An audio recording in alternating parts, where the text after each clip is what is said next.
give me a man after midnight. Won't somebody help me chase the shadows away? Give me a man after midnight. Take me through the darkness to the break of the day.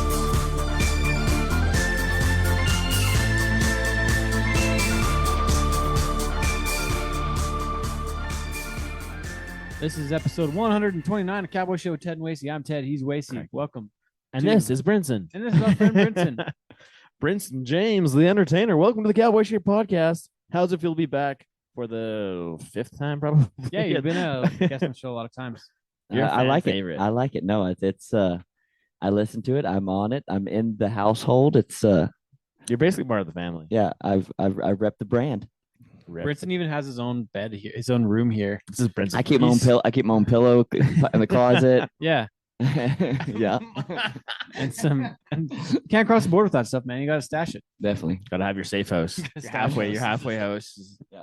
4620 halfway house.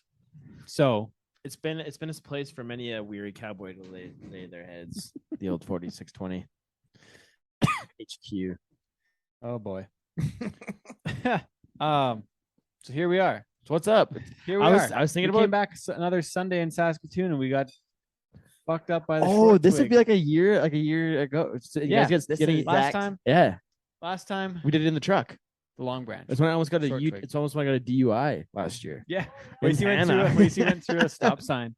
A little too. If I you didn't would, know. you I couldn't have didn't- blown. I did a California stop with that stop sign. I was turning right. Come on, that cop It's was just fine. having a bad day. That cop just wanted to just mess somebody. But yeah, up. it's been like a Mess year with you. ago to this day. Yeah, we Brinson did had a our mucked Barney's out day ankle. last time. Yeah, you had your mucked out ankle. That's right. Yep. Couldn't participate at Barney's. We should have went by Can't for believe it's been a redemption year day. already. We drove Tanner Byrne back today to Strathmore. Oh, really? Yeah, part of the NFP podcast. It was pretty funny watching that big, huge, long man get sideways in the back seat and sleep for a little bit. impressive. We had And like as soon as 4 he- bags and him, and He's a he's giant. yeah, he looks like And then he actually went to sleep for a while. We gave him a weed gummy. He went to sleep for a while, and then I proceeded to go on the gravel road and washboard his ass back. Oh. Like, And that's the one thing. Like, I don't care how comfy your big truck is, but as soon as you get on a washboard on a gravel road, the back seat is Oh, the most uncomfy. first off, place I in don't the even know world. why we were on the washboard gravel road. yeah, I mean, there was plenty took us on a highways weird to get route. to Calgary from. Oh, but to get to Saskatoon. Strathmore though, that's probably the quickest way. it was the quickest way. Yeah, We got there yeah. fast. It's a shitty road though. We The road left like we sucks. didn't actually get out like the time we got Tanner loaded up. Like we probably weren't on the road till what, like 8:30 Yeah. almost, and we were back in Strathmore before 2. because of hauling ice. Tanner woke up with the rocks and he goes, "Ted, where the fuck are we at?" Because he's made a few miles to and from these places. we passed Mhm. by we passed by a cow on the side of the road, and he was just like, Just there. Like, what are you guys he doing? it was like hadn't seen a car in years. What the fuck are these guys up to? Anyways, I was in Saskatoon a few weeks ago for my nephew's baptism. oh yeah, And tell us we about were it. going to meet my brother and sister-in-law and everybody for dinner. And I took a wrong turn. I had to go down a back road to get from basically to just get to where we're going. And Jen hasn't rode very many like actual back roads because in BC their back roads are like all paved. They don't actually have gravel roads. So we hop on this gravel road and I'm going like 120 because we're late for dinner, and she's grabbing like the thing. So like it's fucking it got kind of sketchy, but like I'm comfortable driving on gravel roads as I am as on the highway just because it's like you grow up on them. But for her, it was quite the experience.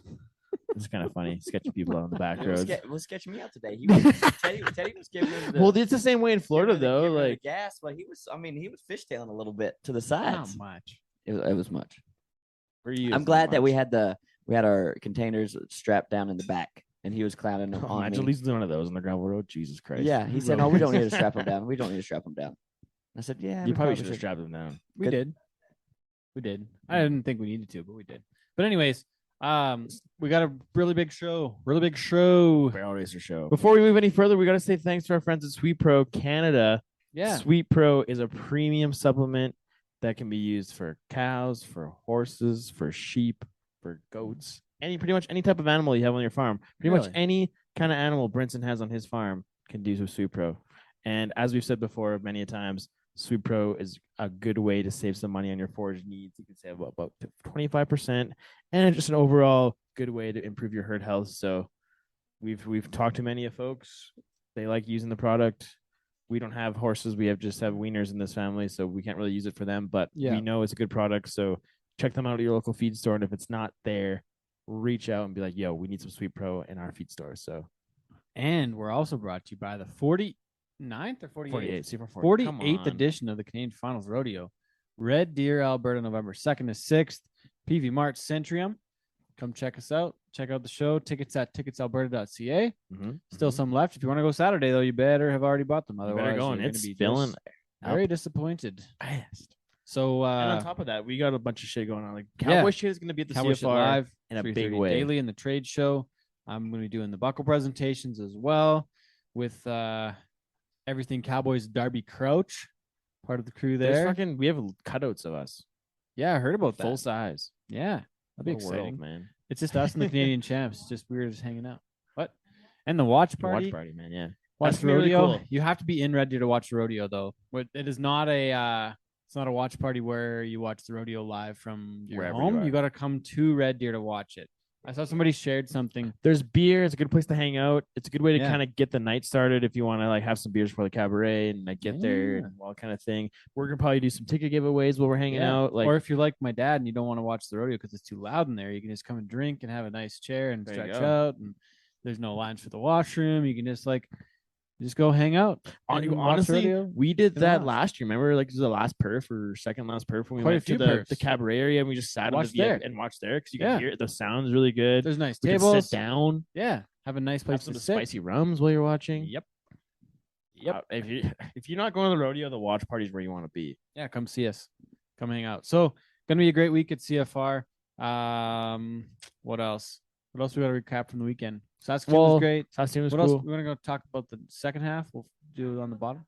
The baptism. Yeah. So Let's do that right off the bat. second part of the baptism. So, as most people who know me, my family's not religious at all. Yeah. Why did he get baptized? So it was a thing with my sister-in-law's father. Was kind of his request that Walker be baptized. So that's why that was happening. But me being the godfather, I had to take part in said ceremony. I'm the godfather. So we go up there and like they have like a whole like run of show basically for church. Oh, Honestly, wow. some rodeos could take some like Was fucking pointers. was Peter there running it? Again, Was he calling the show? scripted by Peter Jabrad. So, anyways, you get there and they have a program with kind of like they have all like the psalms and the hymns that they're fucking singing and wow. all that kind of stuff. Wow. So, anyways, it gets to the point of the actual baptism for Walker. So we got me and Production. yeah, literally one it's kid? crazy for one kid. Damn. Just for one tip. And all they had to do is bring lunch. What was the lighting like? Terrible. Okay. Yeah, There's you don't no- really want to see no what's going pyro. on. Pyro. Pyro with the pyro lady had COVID. So You don't really want to see what's going on. So, anyways, it was crazy. So we had to go up there and then start like the priest would like recite these certain lines as like, do you like accept Lord or Jesus Christ as your Lord and Savior and all that stuff, and then you had to be like, I will, and all these kinds of things. You had to say that. I had to say that. Oh no. And then so one of the ones it's Oh, like, yeah, no. you like vow to like keep yourself from sin and also like Walker like not said way more eloquently than that, but that's just the way I remember it. Was No your skin sinning. boiling a little I bit? was just like sitting there, like I could feel myself getting hot. I'm like, I will, and then whatever. So I finally get through all these things and I had to say like in Jesus' name or whatever. And I get back to my seat and Jen looks over at me and she's like, well, how was that? I was like, well, I just did a lot of lying in church. Like I boy. just like I said before, like to anybody who knows is like we're not a religious family and I'm not a religious guy, so it's kind of a interesting thing. But yeah, What did your brother think of it? The dad of the child getting baptized. he's my brother's one of those things. He just like, happy wife, happy life type thing. Okay. Like it's one of those things. Like it meant a lot to his father-in-law. Okay. And you always want to make a good impression on those guys. But Yeah, Braden's fair. the same boat as me. But and like Walker, like that boy, he handled it well. They poured the water on his head. He didn't cry. He was pretty chill. So kudos to that boy. It's good. But Didn't yeah, dump him? Didn't try and it drown wasn't him? like one of those crazy ones where they're like dunking him in and out of the water. It's just they just poured it over his head. But anyways, Okay. that was quite the experience for me. Wow. Yes. Well, I'm proud of And you. I made it out. I'm still here. So I'm proud of you, Wacey. Mm. Um, I'm a godfather. You're you definitely, Godfather. you definitely probably sinned on the weekend though. So We literally we went. So Jen flew in Friday. We left for Saskatoon Saturday. My unmarried partner, my girlfriend, flew in. We stayed in Saskatoon. We went to Buds on Broadway in Saskatoon. Saw a Tragically Hip cover band the night before. Oh, nice. Was really cool. But we stayed at we were drinking beer and whatever like all And- night, and then we go to church the next day, and then Oh. we drove to Saskatoon You drank Saturday. before you went to church. We all thought about having coffee at Bailey's. Not gonna Should've, lie. right, should've. We drove to Saskatoon, slept overnight, did the baptism, drove back to Calgary, spent one night in Calgary, and then we were in Arizona. So Yeah. we did do some sinning on that trip in Arizona. That's for sure. Ooh, all right. Okay, so that's funny. In the sun. In the sun in Arizona. Oh, outside. Arizona. Nice. Oh boy. What else? We got to cover anything else? I was on stage with the powering Arkells out. on Friday. Yeah, that's right. I sent you all the videos, Storm. Did you see him in them?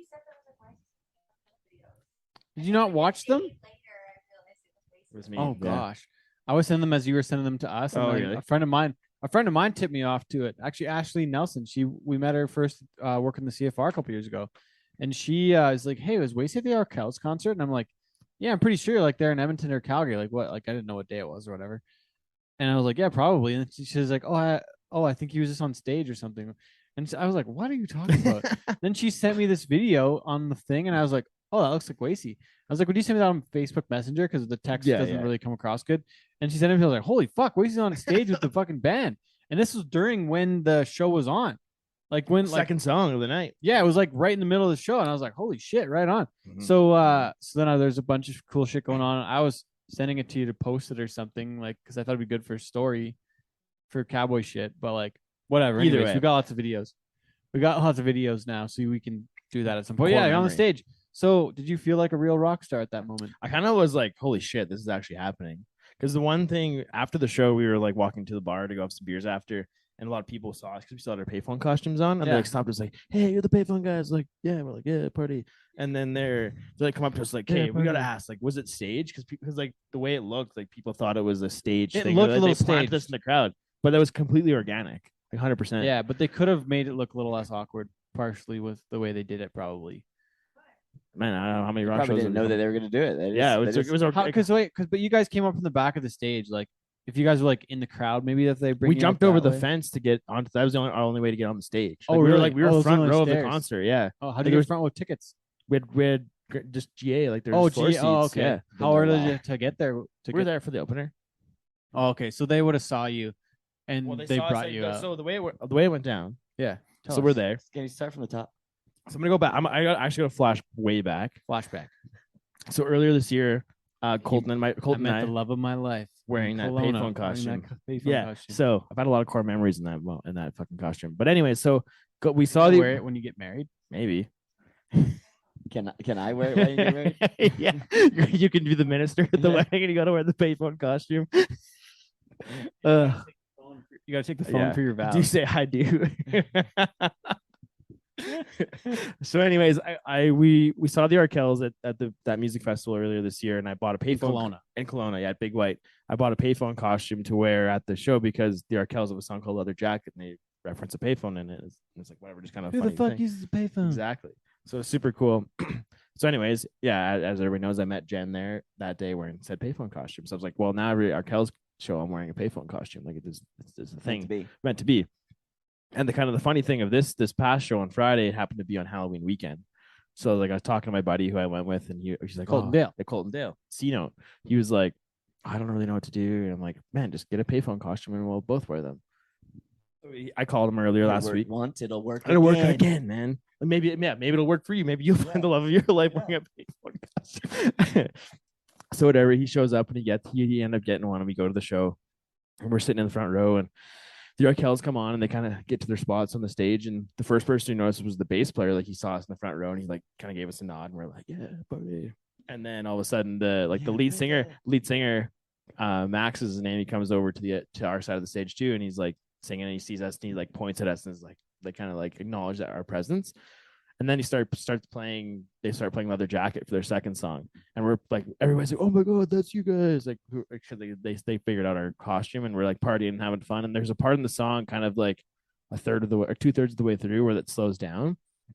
So they slow the song down. They're like, all of a sudden, he like mentions us, and he's like, "Yeah, like these two fine gentlemen are like dressed for the occasion, all this kind of stuff. And he's like, "Do you guys want to come on stage?" And we're like, "Holy shit, man! Like this is actually happening." Like literally, I could not hop the fence fast That enough. was your not your intention. It just happened. Yeah, we just rolled up You there. didn't Like, show I up to the just- concert and be like, I'm gonna go on stage tonight. I'm No, totally just doing because this. I like anybody who knows me, like I love the Arkells. They're my favorite band, and I like that's the 5th time I've seen them, I think. And And you were supposed to go to Edmonton too. I was supposed to go to Edmonton. So for those who don't know, the Arkells, Canadian rock band. Yeah. alternative rock band, Yeah. band. They're A couple Canadian great treasures. songs, Knocking at the Door. Leather Jack. They're All like good they're stuff. they're really good stuff. Like their heavy stuff goes really good. And then They got some pop Edmonton. stuff. Edmonton's 2.5 hours north of Calgary. So Mhm. Wacey was gonna do the double decker. Because when we Not the upper decker, but the double. He was gonna double down and go to both shows in Edmonton and Calgary back nights. well on their last tour, Almost like a band groupie. one yeah, might literally, say. yeah. Their last tour, I did the Edmonton and Calgary show in the same week. Yeah. When we were buying tickets, because their shows were originally supposed to be in March, and so we're like, fuck it, let's do both shows anyways. But we weren't able to go last night. But yeah, it was great, man. Like, we got up there and he's like, kind of gets the crowd into it, and we started singing it, and my arms like started going numb. I'm like, what the fuck? This is, I couldn't believe it was happening. It was so cool. And then after, like at the end of it, when he handed the mic over to Colton, and he got to like yell like, who the fuck uses a payphone? And like it was in the microphone. It was so cool, man. It was awesome. Very core moment for me. And then all of a sudden, like they made the TikTok video out of it, and like it kind of they like the very first photo of their Calgary concert album was me and Colton on stage with them, which is really cool. So That's amazing. Way. yeah, and like I said, they're my favorite band, so that was a really cool thing, and very unexpected too. Like we were And then like what happened after the song? You just get to like bail out and just like they see kind of you like nice knowing you? gestured. There's another set of stairs, and like one of the security guards kind of walked us back to our spots, and then we Oh, just yeah. partied the rest of the night and had a good Dang. time. And had an unreal time This because you were on the celebrity, stage. celebrity payphones for the rest of the night. Yeah, literally, everybody was like, "Oh, that's fucking sweet." And then because I handed my phone to a chick before standing beside us before we went up the stage, like video this, and then she got a pretty cool video. Nice. That was sweet. That's That was a fucking. It's crazy. I can't believe it happened. It was That's awesome. really cool. Yeah. What did it feel like to be on stage? Were you a real rock star? It was yeah, it was just like fucking crazy. Like, because it's cool. It's kind of like when you're like ride bulls or rodeo. It's like all those people are there like watching what you're doing. How many people do you think were there? Would have been there probably like 10 or 15,000, Cool. maybe But 11,000. there was only one side because the one side was closed off, right? No. But like the end of the. Well, like arena. yeah, it'd have been like 1 or 2 sections, like and like maybe the back section. But there's probably like 10,000 people there. Yeah. Easy, like yeah, there's Pretty good amount of people. crowd. Good crowd, yeah. Yeah. But it was just crazy because like Nobody in the PLs. no, there's people in the PLs. Oh, they made up the PLs. Yeah, Oh, nice. yeah, Hell yeah. yeah. Yeah, it was cool. It was cool. They had like they got a good following in Canada, so like they're a big Yeah. band. But yeah, it was like all I can remember is like looking over at like Colton and like Max like singing the song. I'm like, this is fucking crazy, man. Like I can't believe this is happening. And then everybody and like it's probably one of their most popular songs, or like, and it's really easy to sing along to because the words are simple, and like you could just hear everybody just sing along to. Like you can see why like people like rock stars or music people like get off on like being able to like doing live shows and stuff. Just having people scream your songs back at you is pretty cool. Yeah, that'd be pretty neat. I'd Yeah. say like what we do gets to be kind of similar Yeah, it's for some parts of it. Yeah, and for showbiz. sure. Man, it's fucking showbiz. I love showbiz. Showbiz, man, it's cool. It's you get all eyes on you for that time. It's What's really it like, neat. Brinson? It's pretty badass, bro. Right? It's pretty badass. Yeah, so that was What really was sweet. your- I don't want to do anything else. That's how badass it is. What's your story about showbiz? The one your dad tells about the guy and the elephant in the circus? Or did What? he tell me that story one he time? told you that story. He told me that.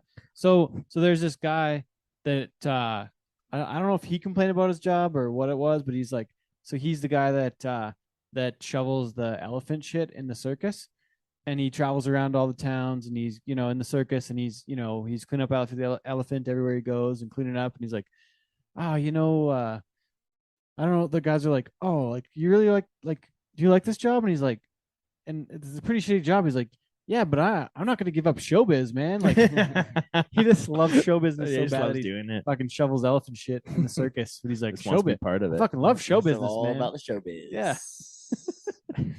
The stage and the lights. Gotta love it, man. It's cool stuff. Yeah. Okay. So anyone that was wondering about Barrel Racers, sorry that you had to do the last 20 minutes of randomness, but this is part of what we do on every It's show. fine, yeah, Okay. yeah. So we babble. might even put a note in the description this time and say, if you don't want to hear bullshit from Wacey and Interview Brinson and Ted and random ass stories about the Arkells and payphones, then skip to the 20-minute point of the show. But anyways, thanks for tuning in, everybody. We're making a list this week of the top 10 barrel racers ever from Canada.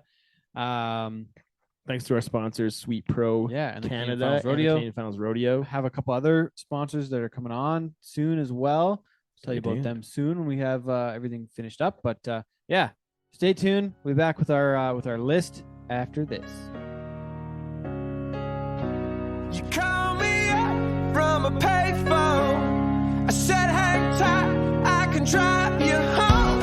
I put on up and with a southern accent, I offered you my dad's leather jacket. When times were tough in the worst years, we never knew how to interfere. And now you're back and just unpacking the bruised up takers. You keep attracting. You call me up from a payphone. You call me up. Picard. How many times have you been to the short twig and got tangled up? Oh, it's too many times to count, dude. Way too many times to count. Way too many times. I love that bar. Okay, here we are. It is. Is this one? This is 129, right? 129. Okay, episode 129 of Cowboy Shit with Ted and Wacey. My name's Ted Stovin. He is Wacey Anderson. Wacey, the newest member of the Arkells, Wacey Anderson, and our friend here with us in studio from Lipstick and Cowboy Lickstip. Boots. Lickstip and Cowboy Boots. Nobody ever gets it right. .com. Why? It's a tongue twister. Say that 10 times fast. Lipstick and Cowboy Boots.com. Cassie Hausauer. Yeehaw. Thanks for joining us. Thanks for And having me. digitally joining us from, where are you today? Lethbridge. Lethbridge, at your house? In our barn, in the In your coffee room. Trophy room?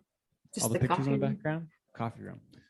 Rana Koopmans, thanks for joining us to make the list of the 10 greatest barrel racers ever from Canada so far. It's not a definitive list. So far. Hey, it can change. The list man. is always changing. It's kind can of the same as the change. bull riding and the steer wrestling I was and the saddle thinking- bronc riding we've done. That's an ever-changing list, dude. Because I was thinking that the bull riding list, Jared Parsonage is probably getting his pretty way. close to making that because he'll have an NFR this year. And a Well, if Canadian Dakota title. Butter might climb up a few more spots if Yeah. he wins another He- title. well, he's not even on there yet, right? He should be on there Should be soon. close, Yeah. right? So ever changing. Zeke Thurston is not number one on the Bronc. He riding could be, side, though. So he could make his way up there, right? He could. And any of the future barrel racers out there that maybe you listen to the show could be on the list someday. Possibly. if you believe, you can achieve. If you dream it, you can do it.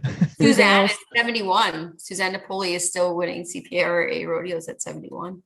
Or She's a 70. badass. I thought we weren't supposed to talk about ages ever. Ages. I think that's something to be Yeah. proud of. That's pretty Absolutely. cool. She finished 19th this year. I think I looked that up the other day. Well, okay. Well, so before we get into the actual list side of things, who would you guys say is could be the next one or the next person to kind of make some moves in the barrel racing in Canada, kind of make their way onto this list? Quickly. I think Quickly. Taylor Manning has a really good horse. And Taylor it's Manning? young. Mhm. Yeah, it's a futurity horse and running is competitive. And I think when you have a good horse, if the really good horses are good right away. So would Yeah. she pursue going down south then, or would she just kind of be better Yes. off to stick at home? Yeah. Yeah, She's she goes going to up. Arizona. Yeah. And she's 18 now. Yeah, So she can do Legal to Yeah. drink in Canada and barrel race in America. Yes, Hell yeah. the best of the best. Yeah, and she's got 5 qualifications for CFR now. Her and Lynette, I think, are the most veteran barrel racers going to CFR this year. And she's just 18 years old. That's wild. as Yeah. hell. She's amazing. Cool. Do you think somebody that starts that young will get burnt out on it sooner though? Do you think she'll make 22 NFRs or will she do something else? See, my sister rated her first CFR at 9. And I 9 years think- old? 9 years On the old. She's record the book. youngest. Jesus. Yeah. So What was I and doing at she's 9 still years old? addicted. She's So- still addicted. Yeah. And Still, Taylor, she'll be the 80-year-old. Taylor is so passionate. I don't think she'd ever stop doing it. No, I think Taylor's like my sister. Yeah, 100%. I even asked what would you be doing if you weren't barrel racing? And Taylor in her interview is just I can't imagine not barrel racing. There's nothing else I want to be doing or would be. So I don't see that changing for her. That's Ted fair. doesn't believe me. Where's No. Okay, yeah, here we go. Rail Robinson, 20 NFRs. Debbie Gelly, 22. I'm trying to find the record. Youngest qualifiers, Raylee Walter, 9 years and 7 months. That's crazy. Ladies as hell. barrel race in 1987. And she hit a barrel to win it that year. Really, to win the Oh whole my thing at God. 9 years old. Imagine at 9 years old. Jesus, that's Oh, just a and child. Taylor Manning's the next youngest at 13 years and 8 months in 2017. That's pretty cool too. Yeah, I don't know who Nikki Ree is. And Taylor She's finished 16. top 3 multiple times and wasn't able to go to Calgary because of her age. Isn't that some Because bullshit? that's a WPRA sanctioned Yes. thing, so she wasn't old enough to go. Isn't Yeah. that For some that. bullshit though? Can I say something else that's bullshit before we get going here? Sure, give her. The ladies not being able to qualify for the all around. I think that breakaway should be a major event, and I think that it's on its way to be that. Yeah, I think I it's think- so new, it will be. but somebody was saying that the ladies can enter could enter the bull riding but the men can't enter the barrel racing, so they're trying to say that It's not fair that way. it's not fair that way. And I was like, But they fuck have that. their other timed events that they could be doing along with the rough stock. Like, so it doesn't, I don't think that's a fair argument, but that's just me. It'll eventually happen though. It's, I it's do- bound I to happen. believe It's that. all the big rodeos are taking it on, and it's becoming a crowd favorite. So you can't not Big time. The crowd not have it loves included. it. Yeah, I was talking to Rob Schmidt getting the CCA finals.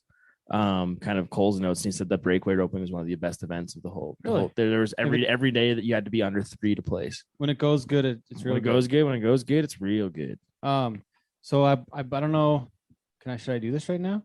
So You're doing it. It's You happening. gotta- Just it's put it away down now. the road, no, dude. You can't stop. but I was gonna maybe keep it as a surprise. Okay. Well, Okay. Well, this because I comes don't out the wanna- day of the CFR start, so it Yeah, but could, I don't know if they'll know.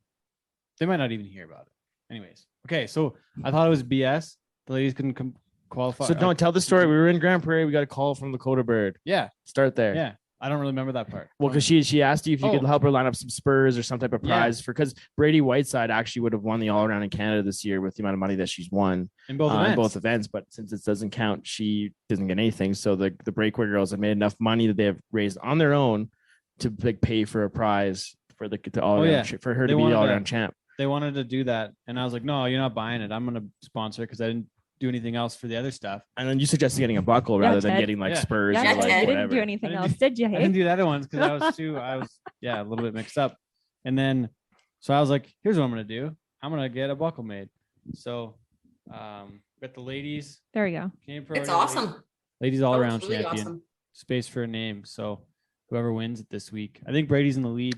By I a bet. bit, yeah. But Shelby Powerhouse. Spielman is higher in the barrel racing standings Mhm. right now. So it's not over. There's a I bit don't of a think it's over race yet. there. It's not over because, till it's over. because there's more money that counts in the The barrel racing. Barrel racing There's too only, right there's, now, only, right? there's only 3 rounds of breakaway roping, right?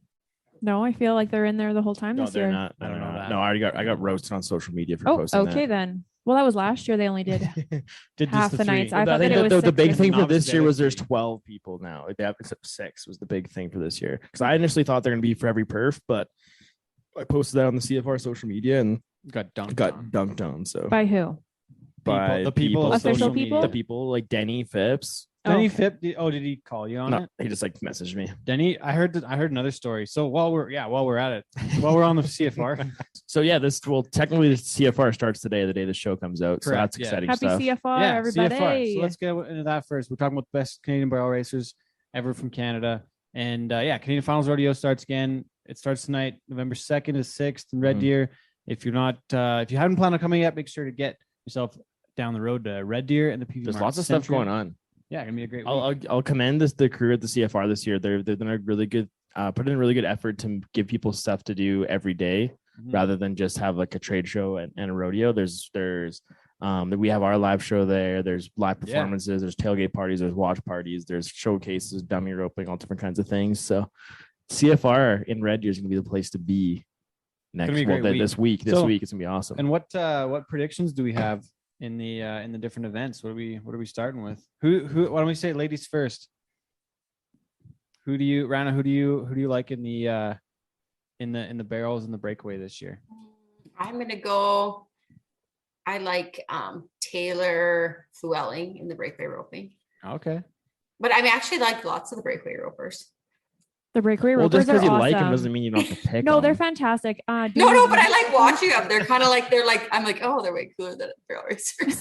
Like, I wish I warmed up like that. I don't know. But no, Taylor's like kind of like, I don't know, she's kind of a classic. Been there all along. I think Taylor. And in the barrel racing, I think one of the Whiteside girls. Oh, really? Really? That's who I pick. Dang.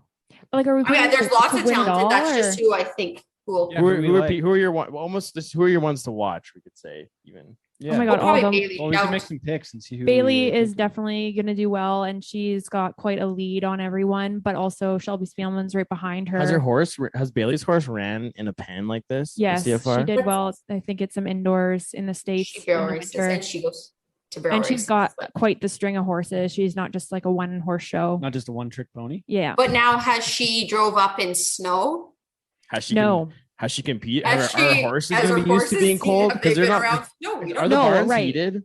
Anything is possible. The I don't- barn is not heated. They're like tents. They're covered. But Yeah. then you have to walk outside. It's got, you know. That could Oh, be a yeah. factor though. Be a If she's living in factor. It's Texas. possible. And then right behind her, Shelby Spielman, and we know Shelby and Hot Donna do well in this pen, and they're Yeah, always a that's- force to be reckoned with. So Can we rank the best horse names?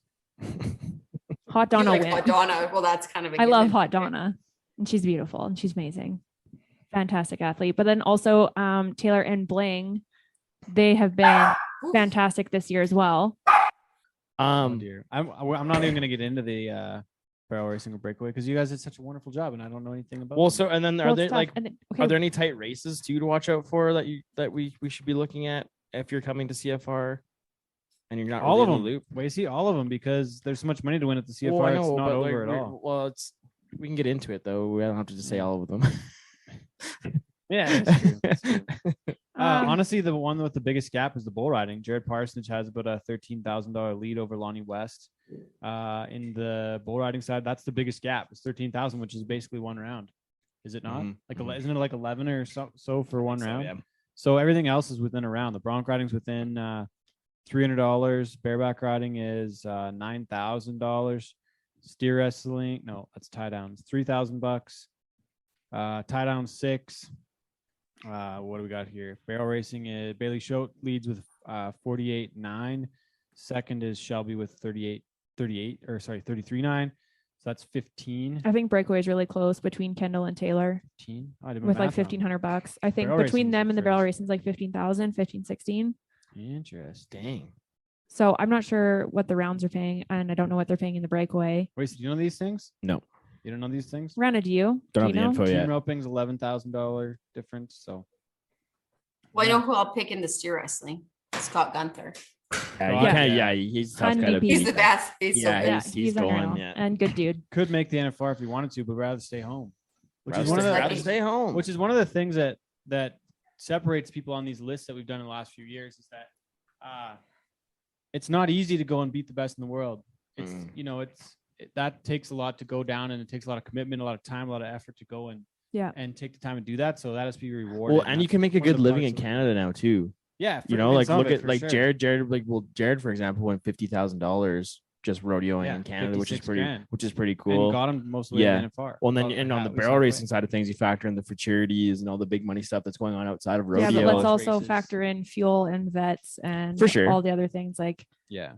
yeah. That's what I'm saying though, is that you can still make a good living staying at home when you don't have to go down south Yeah. and battle everybody and spend the That's extra fair. money. That's what I'm getting at is It's like true.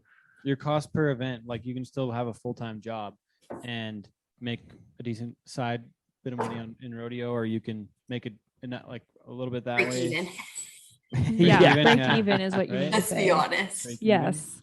So yeah, even for Scott though, went to 49 rodeos and won 49,000. So you average. Thousand And bucks look a at Bailey rodeo. Shout too. She wouldn't be at the NFR if it wasn't for Canada. no. Yeah, Yeah, her exactly. doing as well as she did at Pinoca. Exactly. huge. We're not messing around up here. What else? No. I'm gonna go ahead and guess that one of the Smith boys wins the tie down roping. There's 3 of them in the I was just gonna say it's like Good it's like the Wright brothers or the Wright Yeah. right. You got the Smith family in the tie down roping and the breakaway. and the breakaway. Yep. There's And the just- bull riding. I'm just gonna say bull riding race. Lonnie West just won this last weekend in Saskatoon. Just got back from there today. He's on a roll. Nick Tetz did really good in Lethbridge, then kind of cooled off. Made 1 ride in Saskatoon. Dakota Butter rode all 3. He's right there riding hot. Going No, from one nobody's- event though, Brock like Bradford's a little bit beat up. Like, I was just we've gonna seen say, those 3 or 4 weeks going in a from that row. event on the weekend, and then you've got like 2 days off, and then you're gonna go right into CFR where you're CFR. running like 6 times or routing 6 times. Like, Yeah, how are they feeling coming off of Saskatoon going to Red Deer? a little hungover. Nobody's Yeah, gonna beat probably Jared. a little hungover Yeah, for sure. My pick is whoever didn't go to the PBR. Yeah, same, Yeah. same, Rana. Nobody Yeah, gonna- they're gonna be. It's like a horse. Like he's rested and sound. You know. Exactly. after Jared sealed the deal finally last year, I don't think anybody's gonna beat him this year. Oh, really? Yeah, unless Well, it all comes down to the week too. But that's what I'm saying. Like with he's you. gonna go in there. He's He gonna be knows what good. he needs to do to get the job done, and he's one of the most consistent Ride the guys going. He's bulls. gonna ride the bull But- good. Jordan Hansen didn't go to as many. Still in the mix, but yeah, like he's 28,000 behind. So there's a big hill to climb that way. Bareback riding. What are we thinking there? Caleb Bennett only went to 12 rodeos. I think it'll be Still like right up like there. Ty and Clint will be Ty, tough Clint, to beat. Caleb, yeah. Leighton Berry. I'd like to see Oren. Clint win it again. Yeah. Oren goes. Oren, yeah, you gotta watch out for sneaky Oren, the quiet guy, Yeah. the Lorax. Great mustache. Bronc riding. Bronc riding is that's gonna be probably one of the most exciting ones to watch, yeah. because Definitely. whoever gets on a hot streak there, I think. And the quality of Um, contestants, we have such a good quality of contestants. Yeah. Not taking away from anybody else, but the No, Bronc riding is gonna be but awesome. And the Five horses. five And the horses, Yes. yeah, exactly. Our exactly. equine athletes, yes. 5 NFR qualifiers at the CFR in the Bronc riding. And could be more. Like out of that group Oh of yeah, guys, for you know? sure. Yeah, Dawson Hay finishes 14th, but he's going to NFR. Team roping. The Graham I'm bros gonna are gonna defer kick ass. to Cassie and Rana on team roping. I got nothing on team roping. I'm gonna be honest, I don't watch it. The very Graham often or brothers, ever. they won I like watch barrel racing breakaway and I'm good. the Graham brothers won like 5 rodeos in a row, like towards the end of the year. I feel like they're just Big gonna old keep Jeremy going on Bueller. there. I think Yeah. one of the pictures of the Very year was good. probably them celebrating with a dual victory lap ride, Riding double. riding double in the victory lap. The victory laps are fun to watch. That kind of covers most of the events, I think so, yeah. as far as I can tell. Yeah, all around, ladies all around. We've already talked What about else we that. got? We already here? covered Is that it. it? We're good. Yeah. I think so. Let's Should get be into this good. show. Let's Yeah. rock and So- roll. Without further ado, yeah, let's do this. Okay, so like we said, we've done a couple of these lists before. We did the bull riding was our first one we did with Chad Bestplug and Don Johansson. Made our Saddle list of bronc. top bull riders. Yeah, then we did the bronc riding with Wayne Vold and Dustin Dustin Flundra. Flundra. Got that list made. Steer wrestling. Yeah, with Chance. Chance Butterfield And and Craig Guthrie. Mhm. And dudes. Here we are. Good dudes. Good dudes. Yeah. A bunch of good dudes on that list of people. So we've talked to we've got our two experts Oh in gosh. the field of barrel racing. Me and Rana. Yes. 100%. Hey, Wacey hey, and I are on- hey, experts in you the know barrel what though? racing field. Go look back at our barrel racing podcast. I know my shit. I would what hope barrel so. racing I know podcast- you kind of like I think a closet fan. I am, because and all it's one of- your little videos are All the hate. like It's to actually hack I'm them, a that fan. I'm you a still fan. talk about them. Well, like I've said this before, but I am undefeated in barrel races I've competed in, so I got some pedigree there. Yeah, Some nice. pedigree. A winner's pedigree. Okay, fair. On the Okay. dam side or the stud side? My mom's side for sure. Oh. Okay, so for starters, here we are. We're about 15 minutes into the show. For starters, in the previous list we've made, we had a point system we used because, like we know about the bull riding side of things, and someday we're going to go and do it on the world side as well. And I'm still trying to figure out what the world system is going to look like that way. But anyways, we made this point system completely made up. It doesn't mean anything. It's just completely All of this means nothing. Please Yeah. don't yell at us. don't But it yell. also means but- everything. but so yell at take us. everything to heart. if you feel strongly enough to do so, because it's Please don't fine. yell at me.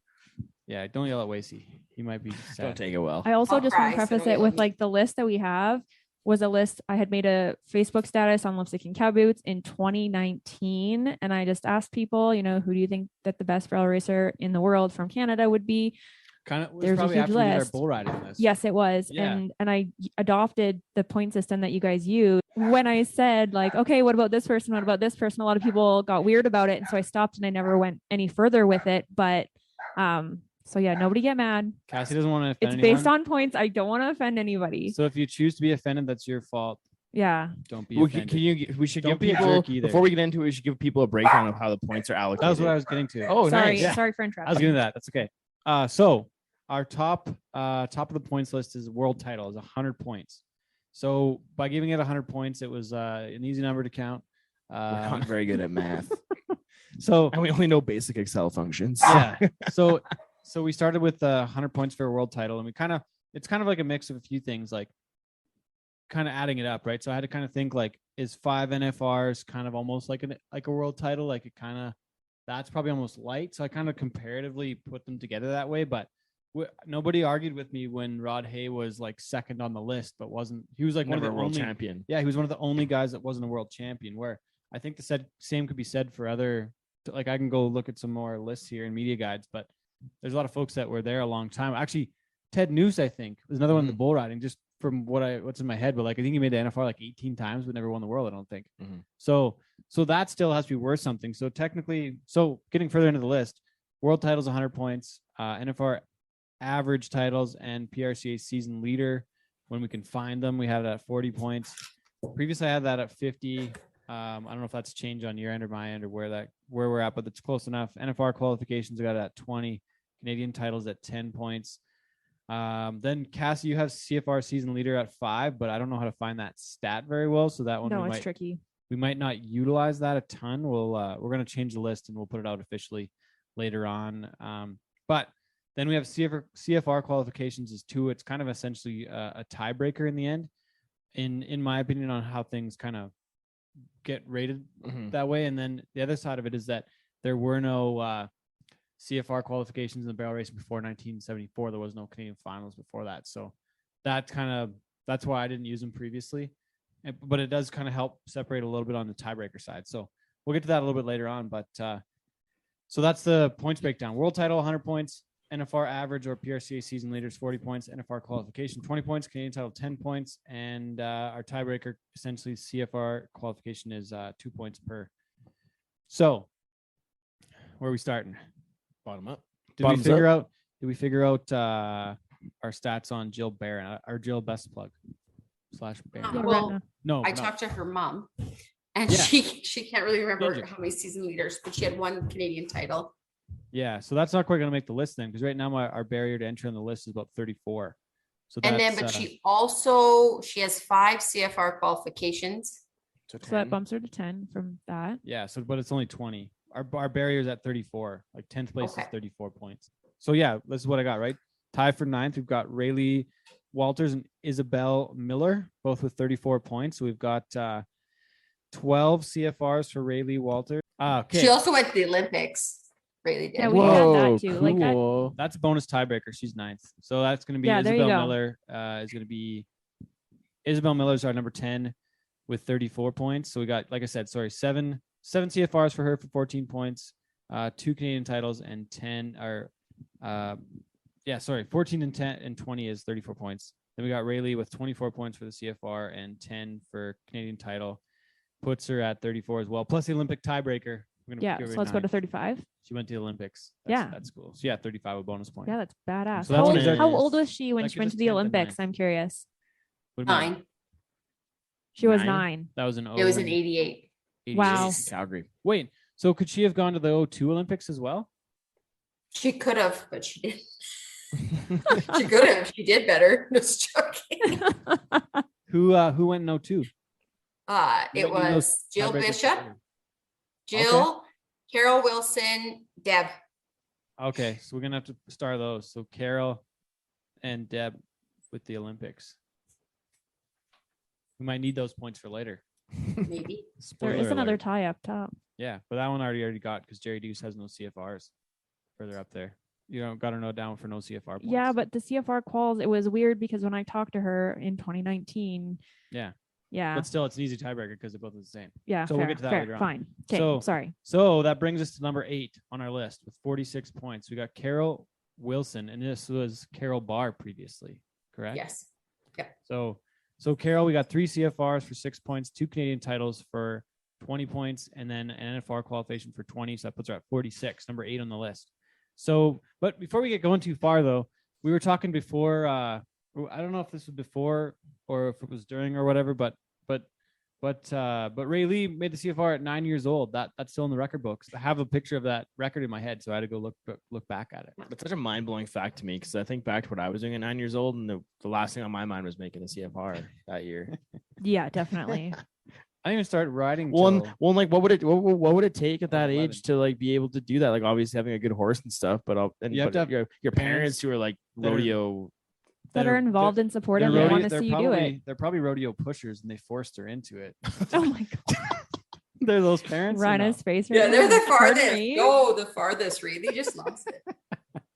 Like my dad sometimes is like, you put a half-ass effort in compared to Raylee. So Dang. Yeah. The favorite. she's child. always, I don't know, that's her. Yeah, she's more Sorry. competitive, I guess. Oh yeah, and sorry, number 11 on our list is actually one of our hosts today, Rana Koopmans. We got you in at 20 points. We got 5 CFRs and a Canadian title for 20 points. So We take bribes if you want to get to the top 10. Too. yeah.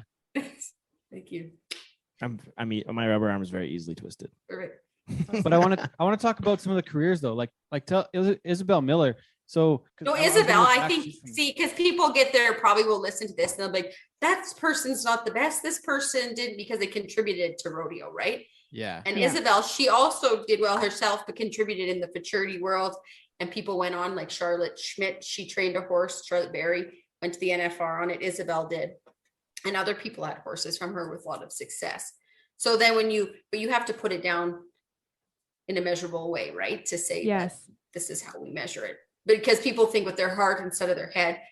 But yeah, Isabelle, very talented, a very long career. Was it Isabelle Super who long brought the career. barrel racing to Calgary? Sorry. Was that her? Was it Isabelle who was like demanding that they had the barrel racing at Calgary? Well, Monica Wilson Yeah. was the one who really got, but that was like quite a while back because Calgary Yeah. always had barrel racing, but they didn't have the 50,000 for the barrel racing. Okay. Monica was the big push for the 50,000. Gotcha. So But Isabelle was big in the CGRA and that type of thing.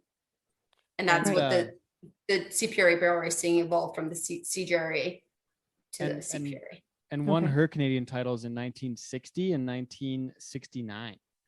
And It's a good year. that's Hell of a year. that is correct me if I'm wrong too, but isn't that somehow isn't she like Brock's grandma? Brock Radford's like Yeah. isn't that Yeah. right? Yeah. That's Yes. Yeah. That's so why, because Bobby June, Yeah, Bobby June's mom. So that's right, Yeah. right? Okay. when I did my good interview pedigree with, like you. when I did my interview with Skylar, she Sorry. had brought up that Isabelle like barged into the office at Calgary and demanded that they had the barrel racing at the Calgary Stampede to like bring it in originally. But I mean, I don't know. I don't know that. I just know the 50,000 was. Okay. Which is huge, Monica. obviously. And so the 50,000, when did they first pay that to the barrel racers then? Because it came in the rodeo the like, 90s. mid-80s, right? So it's that much in the later. 90s. Wow. Because they used to go Sunday, Calgary would run, and then Sunday there'd be no barrel racing. Really? What a boring stampede What a without the barrel world. racing.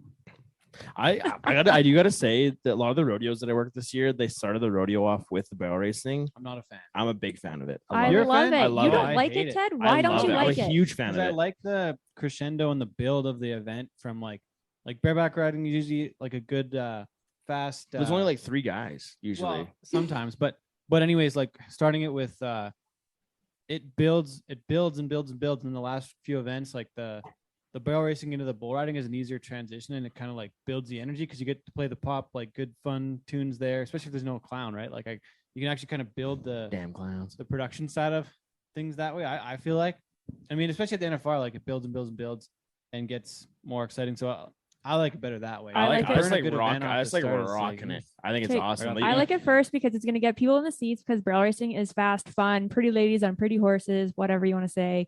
I like for that. Number 2, I really like that we have fresh ground right at the beginning. We don't have to worry about a handbrake. We have freshly drugged the arena. It looks beautiful. Number 3, the rodeo starts at 1:00. Girls that are lasixing their horses. Okay, I know that the rodeo starts at this time.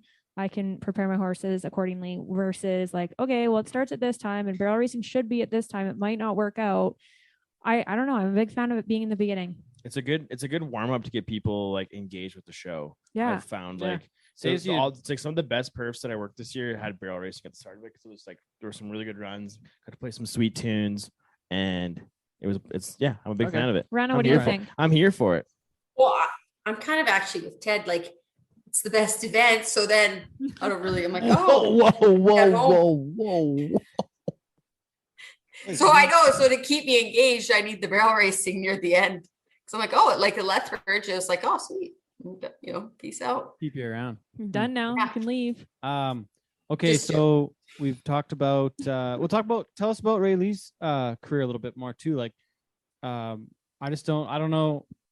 You guys So- are the experts here. Tell us Did about she have much pressure after making the NFR at 9 years old? Like, CFR. CFR. sorry, CFR. Yeah. What do you like? How do I don't- you? What do you do I after don't, that? I don't know. She's kind of a wound tight personality. Like she'd go to the gas station for Rolaids instead of lifesavers. That's her from like a little age, but that's just her. I don't know. But her horse that Tundra, Sandy Hanswood trained him, and just on a side note, and Leslie Slosher's horse, another very talented Canadian. She wouldn't make Yes. the list because of going, but she's a talented Canadian barrel racer who also cuts. But she had a really good horse, but also put a lot of effort into it.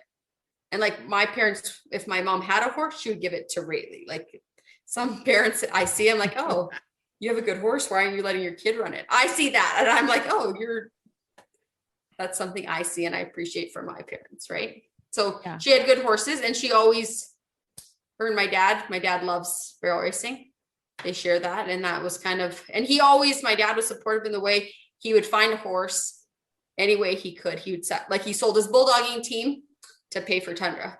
So that's what he did. It's a good dad. Would your dad have been a barrel racer if it was socially accepted? No, he's not really built for barrel racing. Oh, okay, I don't know if No, you met he's your dad. I'm He sorry. did win the Canadian Finals in the gaff roping. So he won the Canadian Finals, and my mom did as well. Really? So 3 Canadian titles in your family? 4, more. everyone. Everyone. Do you Jeez. ever feel left? Do you ever feel left out? Champ? No, she won it on 2010. Oh, you did? Okay, Yeah, sweet. come on, man.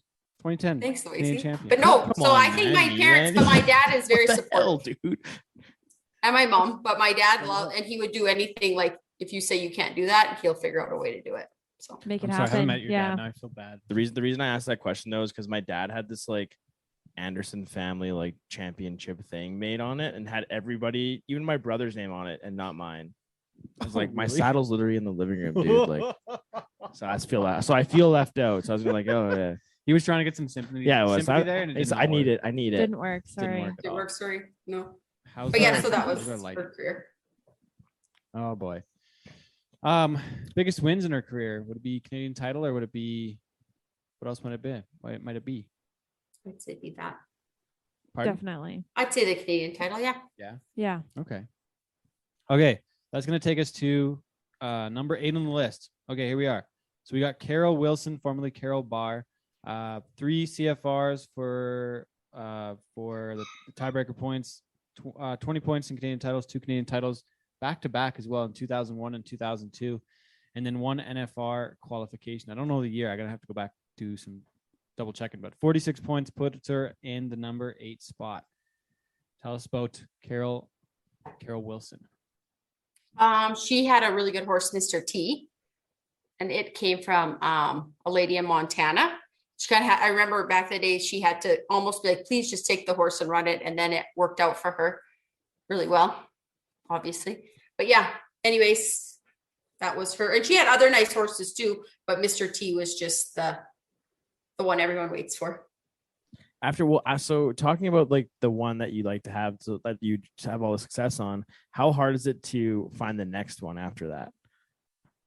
Some people never do. Some find the people next never one. do. Yeah, it's one of those No, things. Like it's more than having the most expensive horse or the most well-bred horse. You still got to find that chemistry and be able to Correct. ride it the right way. That I think like often gets overlooked in the barrel racing.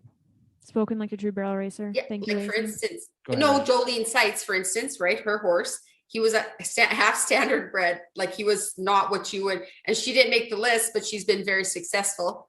And you probably would pick that, no one's going to go to the auction market and, pick up, because you're not going to find that kind of horse. You're going to find him at the EFA sale or the CBHI sale or any kind of horse like that. So, it is your horse. Barrel racing is 90% your horse. Really? So There can even be if so there's talented riders everywhere, but it is your horse. even if Wacey and I had a really good horse, we could still win. I don't know if your heart's there though, Ted. That's true. I'd kick ass. I want to have a match barrel race against Ted so bad.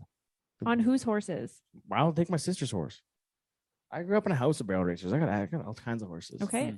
Ted, whose horse? Wacey's kind of built for it. I'm made for it. Exactly. Yeah. Wiry. This might, Wacey, are you sure you want to put your undefeated streak on the line? Because I probably will beat you. There's Whose no horse way are you you'll riding, beat me. Ted? There's That's what I no wanna chance, know. dude. I don't know anybody to ask at this point. I don't know who I'd ask.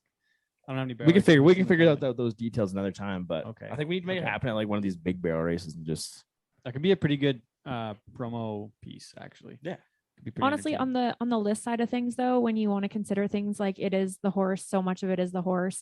And we've talked about this, Rana, where like you've either trained horses or you've trained horses for other people that have gone on to do well. Like you could almost add that to the point system, but how do you do it? how do you do it?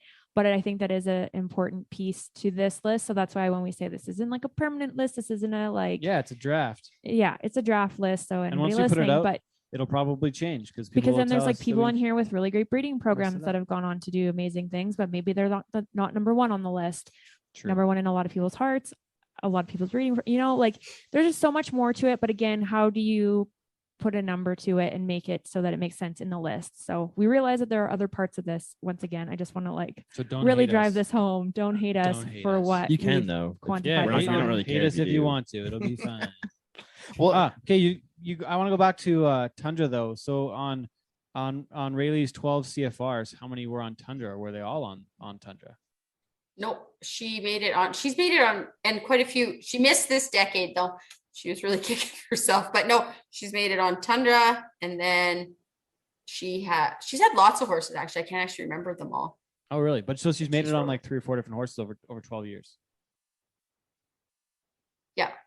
So how long does a great barrel racing horse go for? How many years? Like what's a right amount of time? Could be 2, 3, could be 10, could be Anything's possible. Injuries Really? can happen at any point. yeah. All kinds of things. Depends. Okay. So let's go to Jolene Seitz's horse went forever. yeah. Huh. Let's go to number 7. Are we already ready for number 7? I feel like we're going through the list kind of fast. That's We're okay. good? We're good. Yeah, we can throw some stories in here too. Like if Well, you guys- know, this is a touchy subject of barrel racing right now. Everyone's well, the one thing I find is that there's a lot of criticism of barrel racers and the way people ride and the equipment people use and the horses and all that kind of stuff on social media, which is, I find it unfair. It's one of those things where it's like, if it works, if a certain style or a certain thing works for you, you should be able to do it without criticism. Like, wasn't it Emily like Basil who got like ripped on social Basil? media for using elastics on her hands and stuff like that? Like, Yes, but I- stocks and elastics went up. you never that year. you like barrel racing is the only event in rodeo that gets blasted on like by armchair It's barrel racers. I was just gonna say it's a lot of couch jockeys that Yeah. want to say something, but they're not literally there running through the tunnel.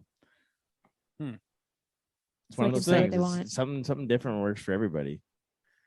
and different bits and, And stuff different for horses, things, different and it's- equipment. Like There's no one certain way of Interesting. doing it. You know, like there's the basic mechanics of it. It's kind of like bull riding. There's like the basic mechanics of you got to do certain things to do Yeah, it, but you it's gotta like ride the everybody bull. ends up having their own style. You gotta ride the bull. Got to ride the bull. So yeah, I don't know. I wanted to make that point. It's just like I don't understand that part of barrel racing. Well- Is how everybody's so critical of each other. and so we're actually going through different decades too. Like we talked about Isabelle Miller winning her titles in 1960 and 1969. Yeah, and then we have like we just got to Carol Wilson. She won in 2001, 2002. So How much has it changed How much over has the it years? changed? Yeah, Yeah. that's what we have the conversation saying- lots with the rough stock. he's not saying anybody's old. No, We're no. just wondering. Which is like we talk about it lots with the rough stock events with like how much the stock and the competition has changed, and especially in the bull riding and And the scoring, and the scoring. 95s. Yeah, exactly. So how much has barrel racing as a whole changed over those generations? Well, lots. Yes. Well, they used to just have a flag for the time.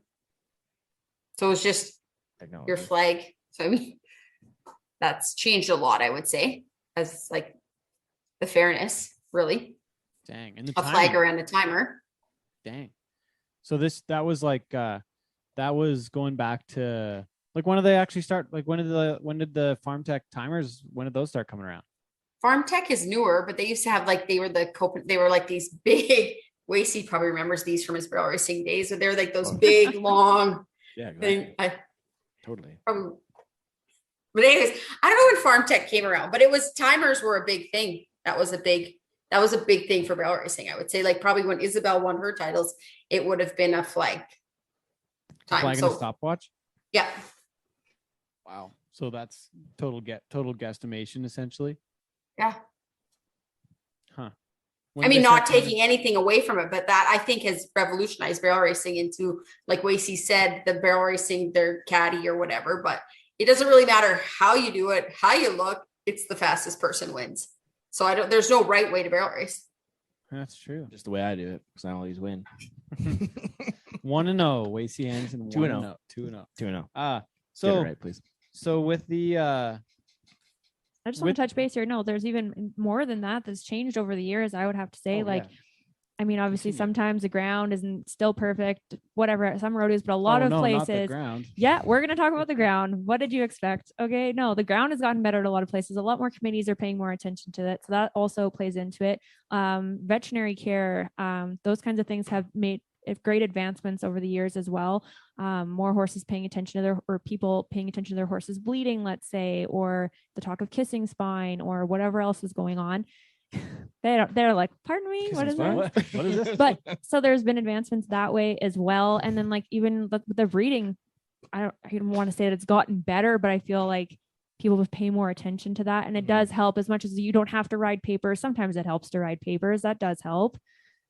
Rana, do you think? What do you think on any of those points?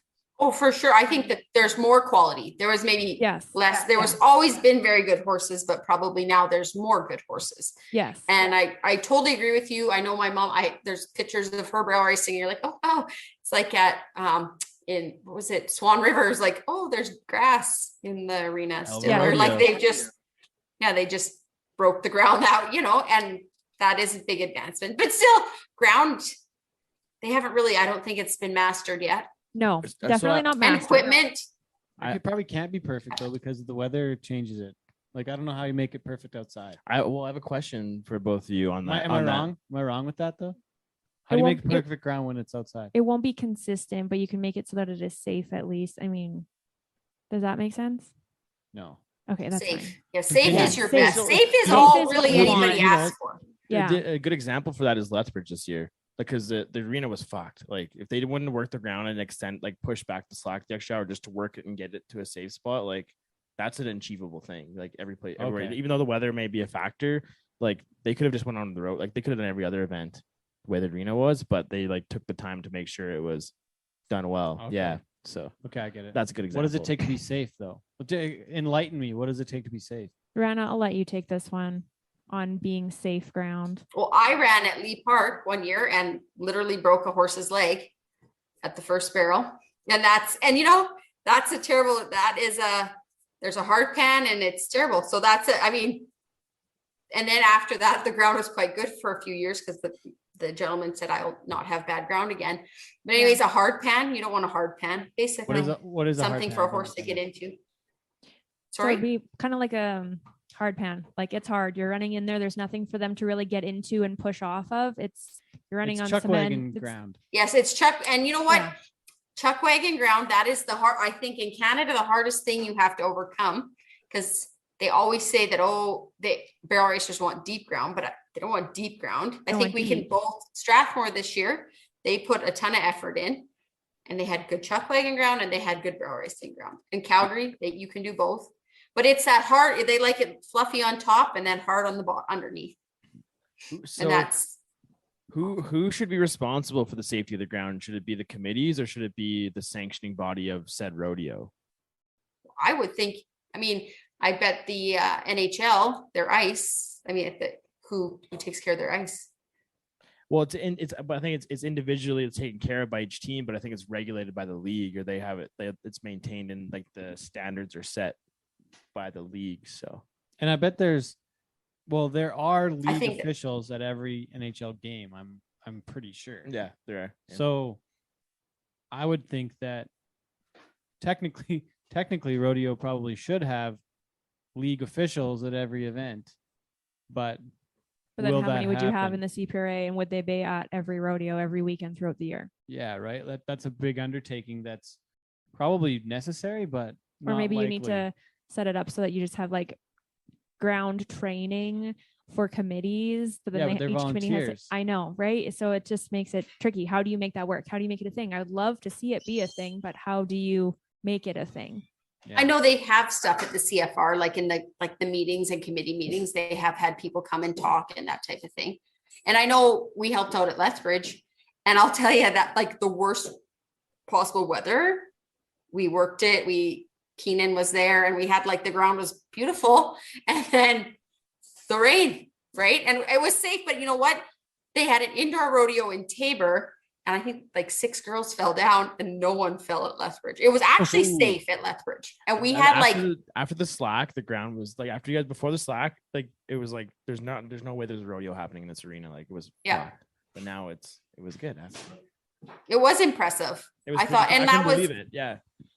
and I mean, and that was, and I know because I helped out like on the committee end, but also contestants, they don't ever, I feel, give committees enough credit. Like most people are volunteering. They're the first to complain about a committee, right?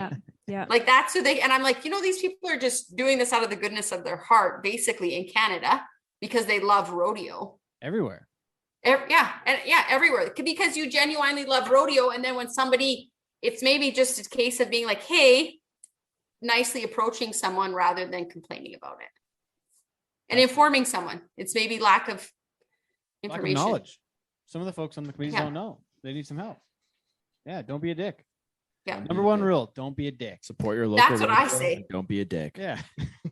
Okay, let's get back to the list. We're going to get through a couple more, then we're going to take a little halftime intermission, get a fresh beer, all that sort of thing. So, number 7, we've got D. Butterfield, 11 times to the CFR for 22 points. We've also got some bonus points here for Canadian Pro Rodeo season leader for another 20.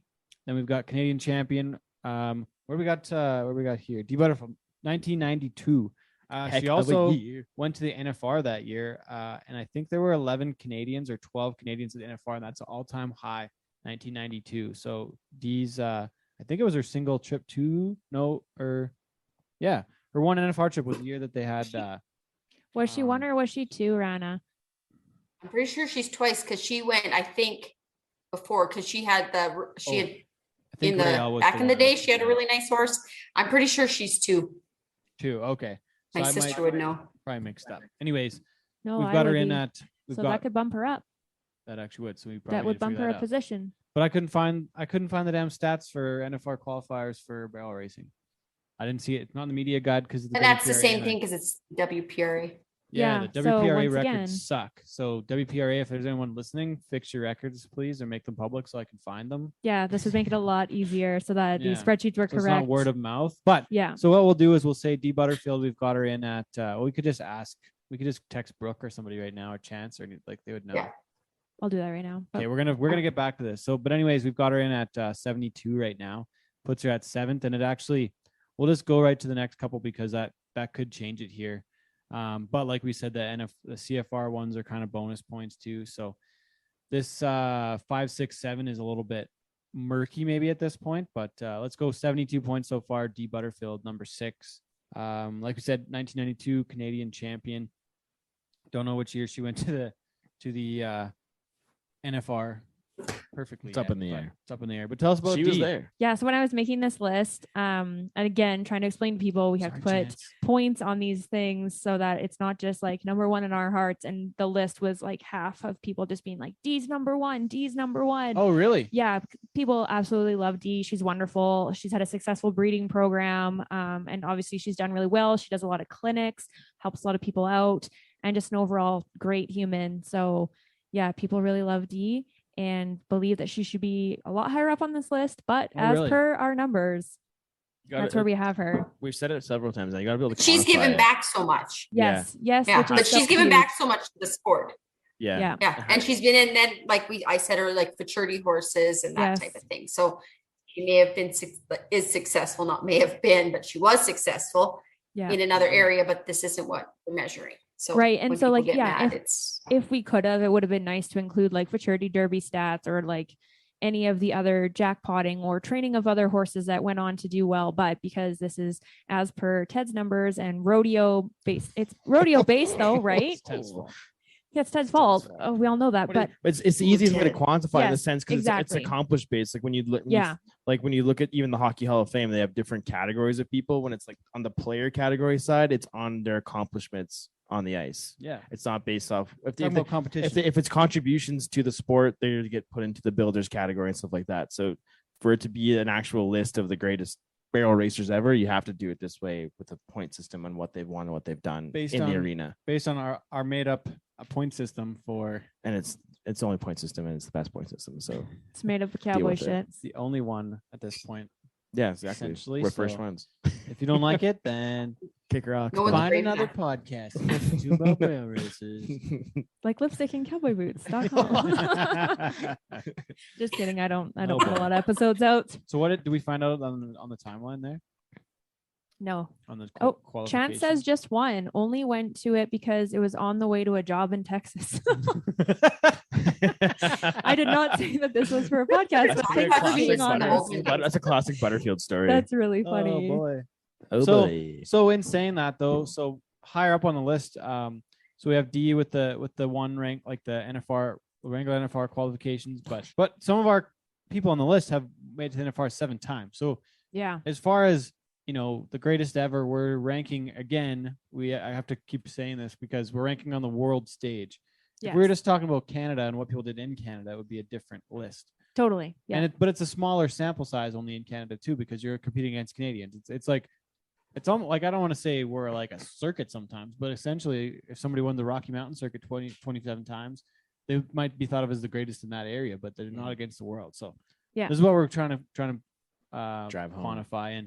And like your comments on D that way, that was kind of where we were at with like a Cody Snyder. He's built his events and done so much On Scott Schiffner afterwards. too. Schiffner, Yeah. Schiffner didn't even make our list, I don't think, when it came down to it. And Really? he would have been the guy that would have been like a lot of people were like, oh, it's Scott Number Schiffner, one, Scott yeah, Schiffner, yeah. Scott Schiffner. He went to the CFR 18 times. He's not first. They're like, well, Cody Snyder and Daryl were world champions, so we're making Yes. a list of the world. So Exactly. that's what we're doing. They're from Canada Yes. on the world stage. Yes. I get It's it. our I just like definition. really want to make sure people understand it and why we're doing it. And please Yes. don't come at me. Do it. Come at us. But one Don't go thing I there. think is neat though is that Wacey and I, like, he's 2-0 in the barrel racing, so he's kind of a big deal. Champ. But like we can be armchair jockeys over here, couch jockeys, and make a list about barrel racing because we have this made up point system. And it can kind of be kind of legit because it kind of makes sense based on what we've made up. Right. So you don't have to agree, but But you could take this point system, makes sense in a way. You could apply it to other sports too, though, right? Like Yeah. you could take it to hockey or basketball. There's like all this, Whatever. you can make it work. It makes sense to list. So yeah. Rana, so, do you have any comments on D and her career? Well, I say I'm going to same circle thing. the Maybe not. wagons back maybe around. not. No, I think the same way. I know why people feel that way because she has Yes. put so much into the sport. Like, and Yeah. she built a career out of it, basically. Like, she had a great breeding program, her clinics, and people Yeah. really respect her. So then people, Yes. it's like that. Oh, but it's emotional and not like, So I Yeah. understand why. And Totally. she herself has produced 2 CFR qualifiers. Yes. Oh, that's the other side of the program. Yeah. Yeah. So she's got it covered. She is. Yep. She's got it covered. The only thing they're missing is a couple more Canadian titles, Canadian champion, like the Walter side of things. Well, she's It's got great. grandkids coming up. Anything's possible. you Yeah. never know. You never know. Okay, So so okay, before we go to the next one, would you guys? I've been thinking about this. Would you say the barrel racing is one of the hardest events to make the NFR in? Just with the 100%. sheer volume of contestants and the amount of rodeos there are, like And finding a horse. finding a Yes. horse. Yeah, because you look at the And keeping a horse sound. Yes. and the It's cost hard, is very hard. expensive as shit. Yes. Yeah. And it's terrible. It is like, if you hear, like, it's like, if a dad goes and rodeos, right? It's like, oh yeah, he's away from his kids for the year. And no one really looks down on you, right? Like, oh, he's just going. And if a mom goes and tries to make the NFR and she's How away from her kids, selfish. people are like right back to Wacey being like, I can't believe she did that, But it's hard. You have to leave Yeah. your kids. I wouldn't want to leave my kids. no, I'd be tough. It's It's so big many other sacrifice. factors in that sense for sure. Yeah. Who was the lady like a couple years ago that made the NFR after like 30 years of raising kids and stuff? She went off and came back again. I forget her name's escaping me right now. What?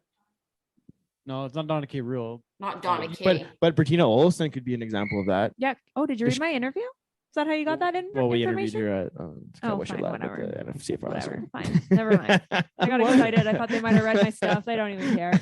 Her husband Walker, Mary Walker. Mary Mary Walker. Walker, yeah. Yeah, right. Didn't she like take like 25 years out of the business and then come back and goes then?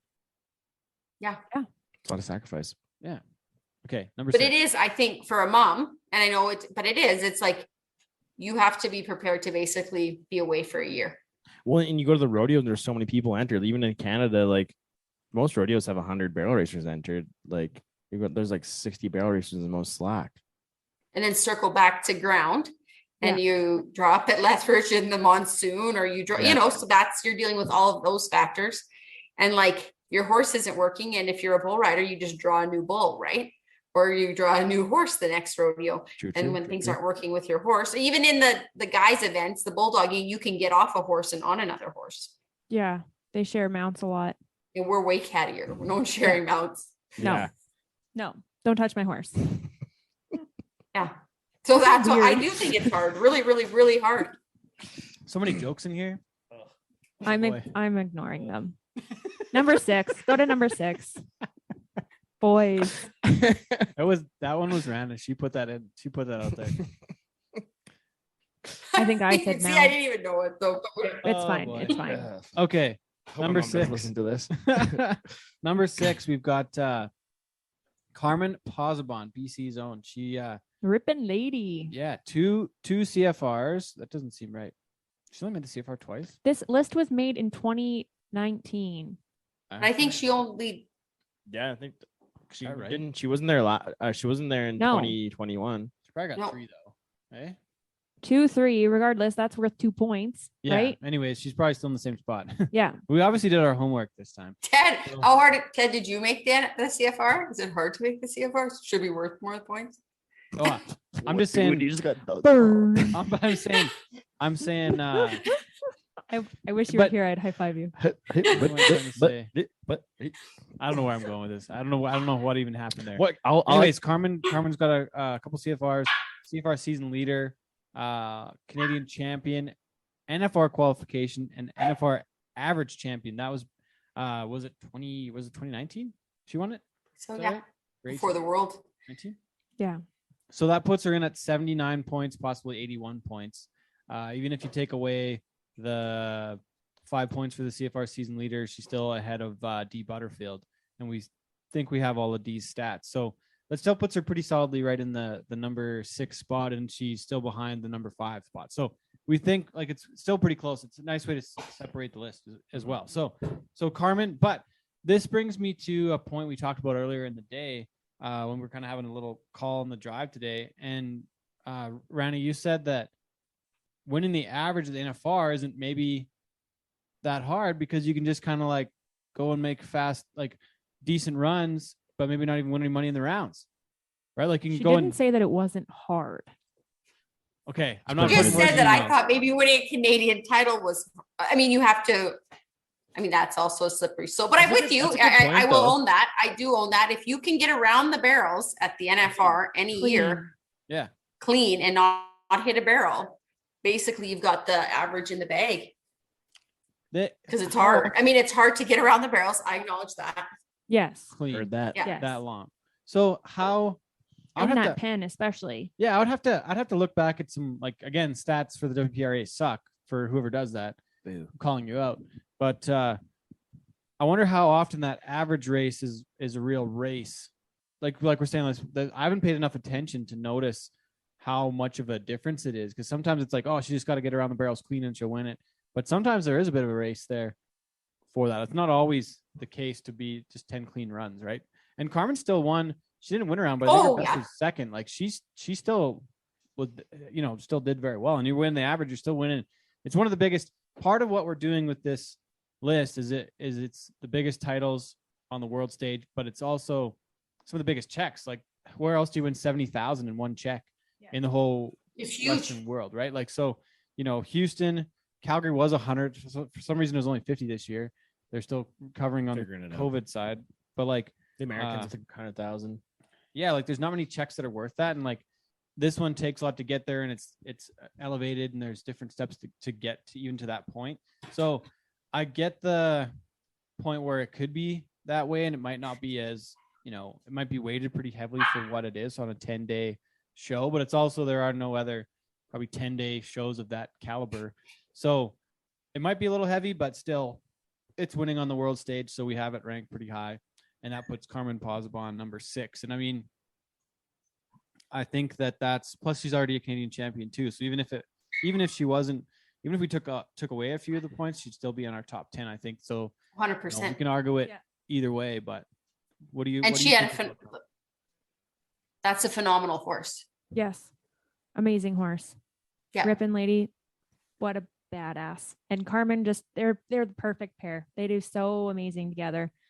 And yeah, like talking about the NFR and being able to be that consistent over 10 days, like NFR is a marathon. It's not just rodeoing every night. You've got so much more going on. Not that I've been there and done that. I mean, Rana gets to go down and help out with some competitors down there, and she would know how exhausting and grueling the schedule can be for it. So you do all It's that, hard. all those I'm things. tired usually. You're tired. Yeah. You You know, don't even got to take care of a damn horse. I know. exactly. But so you Can't even take care of take all that myself into to Vegas. consideration.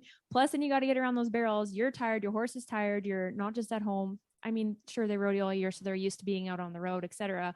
But still, and then to be able to stay consistent, especially that pin is so tough because it's blind going to the first barrel and it's tiny in there. And so sometimes your horse starts getting short on you, and we see them, drop a shoulder, we're knocking barrels, or some horses have whatever. Anyways, it's tough. So to be able to do what she's done on Rip, fantastic. One of my favorites. And tell me what where they are now. They haven't been going for a couple of years. I don't know the current story where Carmen's at. What's happened? I don't know this. She had a baby. Yes. Yeah. Okay. And then she also battles Mom now. MS. Yes. She has Ah. MS, and she has a bit of some health issues with that, which is another terrible thing. So she's just, I think her horse is ready to go. She's trying to get herself ready to go. Okay. Yes. And now she has her in what's his name again? It's Jay, isn't it? Yeah. Jace? Jace. Jace. Yeah, Jace, Yeah. not Jay. Yeah. Bonus. It started with the J. But his heel click in the alley after they won the average when he jumped up and did a sweet heel click, that's worth some bonus points too. That was pretty good. Okay, so we're gonna add bonus points to that. So where does that move her? Anyway, she's still where she's at, number 6. But yeah, wishing Carmen the best with coming back as well. It's kind of a shame. Like, what's Rip doing well? Hasn't She's she getting to be in good shape. Is she somebody else riding? pulsed embryos, or they've had? She's had Yeah. some babies. Yeah, Yeah. yeah. Babies all around for the duo. For everybody, Bonds. not me. No, Everybody gets a baby. Oh no. All right. Okay. So number 6, Carmen Posabon. That's our first kind of half of the list. We're gonna take a quick break. Wacey, you want to pay some bills? We'll you got your scripts? I can pull it out here. We can also we'll do them later on. That's fine. Yeah. Okay. Yeah. All right. So let's take a little break. Everybody, this is episode 129 of Cowboy Shit with Ted and Wacey. I'm Ted. He's Wacey. Thanks for joining us. Thank you to Cassie and Rana for being here as well. We're gonna get to our next half of the list after a quick break. Get our refreshments and Wace. This Good. episode of Cowboy Shit is brought to you by Sweet Pro. Premium supplements have been manufactured since 1991. Using Sweet Pro will save you about 20% on your forage needs, and we both know that hay ain't cheap, especially heading into the fall and winter months. So if you want to save some money on your forage needs and have healthier and better looking animals, check out our friends at Sweet Pro. Check out your local feed retailer. If they don't have it, you got to ask them for it. And yeah, Sweet Pro. Check them out on, I think their social media is Sweet Pro, and then at Sweet Pro Feeds, and then at Sweet Pro Canada as well. You can check them out. Our friend Eric. Yeah, doing some cool stuff. We got some fun stuff happening with him at another friend of the show, the CFR, which is happening today. Actually, is the first day of the CFR is coming up, and we got there's the Sweet Pro tailgate party. We got Cowboy Shit live daily from 3:30 to 4:30. We have the CFR watch parties with us that we're hosting before each performance. So it's going to be a crazy week. We are looking forward to it. We're going to be busy, and we're going to be kicking around there. So if you are in Red Deer next week from November 2nd to 6th, check out the CFR 48. Yeah, come see us. All right. We'll catch up with y'all in a bit. Cattlemen, our industry is changing. Molasses tubs are old technology. Sweet Pro Feeds leads a new era of performance supplements. Studies have shown Sweet Pro improves feed efficiency up to 25% and has an increased rate of gain. You know your cattle need protein and mineral, so cover your supplement needs with a proven leader, Sweet Pro Feeds. Welcome back. Welcome back to episode 129 of Cowboy Shit with Ted and Wacey. I am Ted. He is Wacey. And our guest hosts are expert guests, In-house guests. in-house and in-computer guests. Rana Koopmans, Cassie Hausauer. Thanks for joining us today. We just got off the rails with a little sidebar. We're just going over which conversation. event shares the most mounts Yeah, in rodeo. we're thinking at the perfs, it's probably the Bulldoggers. After the perf. Ooh, who's to say? Do you have a score? Do you have taxes? Do you have some numbers? Oh boy, that's for another episode. That's for another time. Yeah. That's for another time.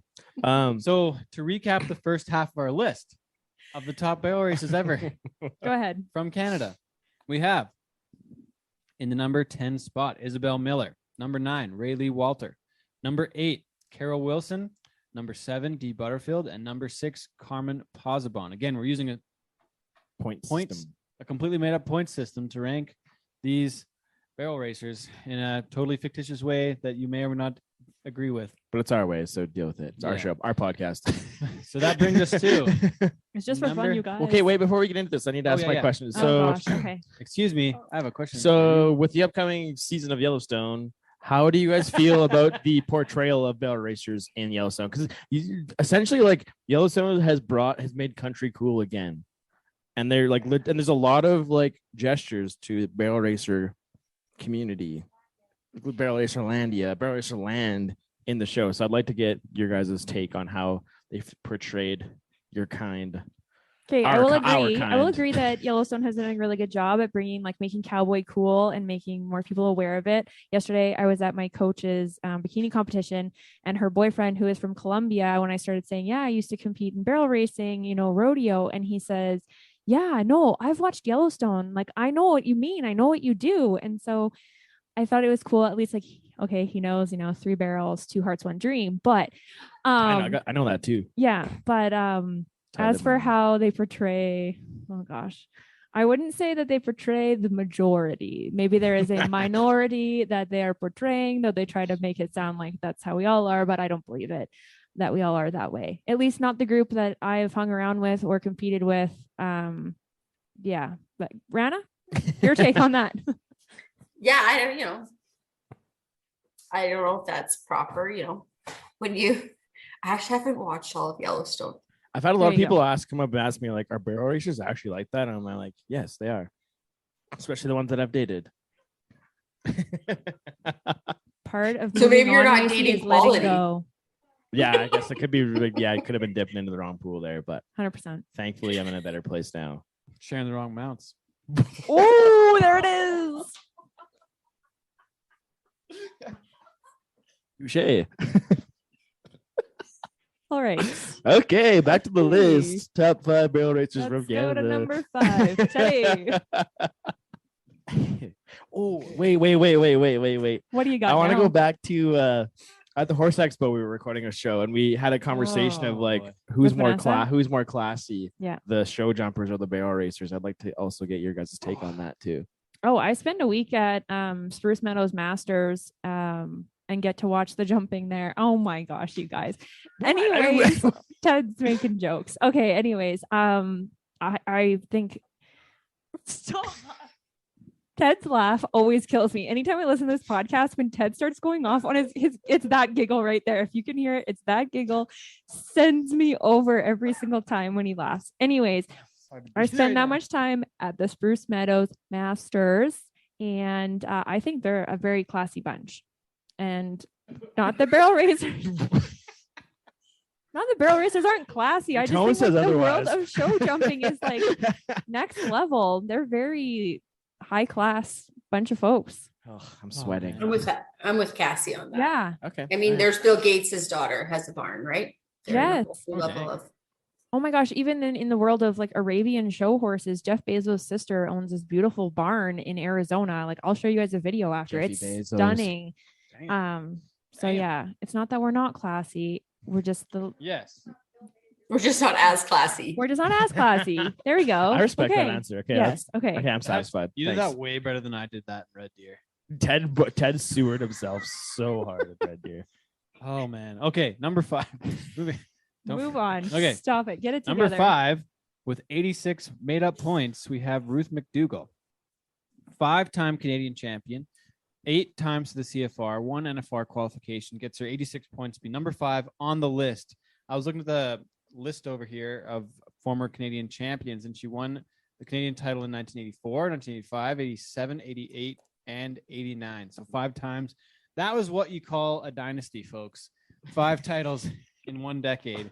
Similar timeline to the 5 titles in the 80s, similar to the Edmonton Oilers. Go Oilers. Die hard. 5 Canadian titles. So 86 points. Tell us a bit about Ruth. Oh, she had a really good horse named Doc. And yeah, and he loved it. Was in Edmonton at the time. And then she was like kind of a legend. See, my sister would be good at this. She's better. But no, she had a great horse, Doc, and loved Edmonton. And yeah. And then we were talking earlier, Cassie, her granddaughter and daughter-in-law, they all barrel race. So yeah, the legacy lives on. The legacy lives on. Great breeding program. Great breeding program there. Yep. That's what it takes. Great breeding program. Ruth McDougall checks in at number 5. That takes us to number 4.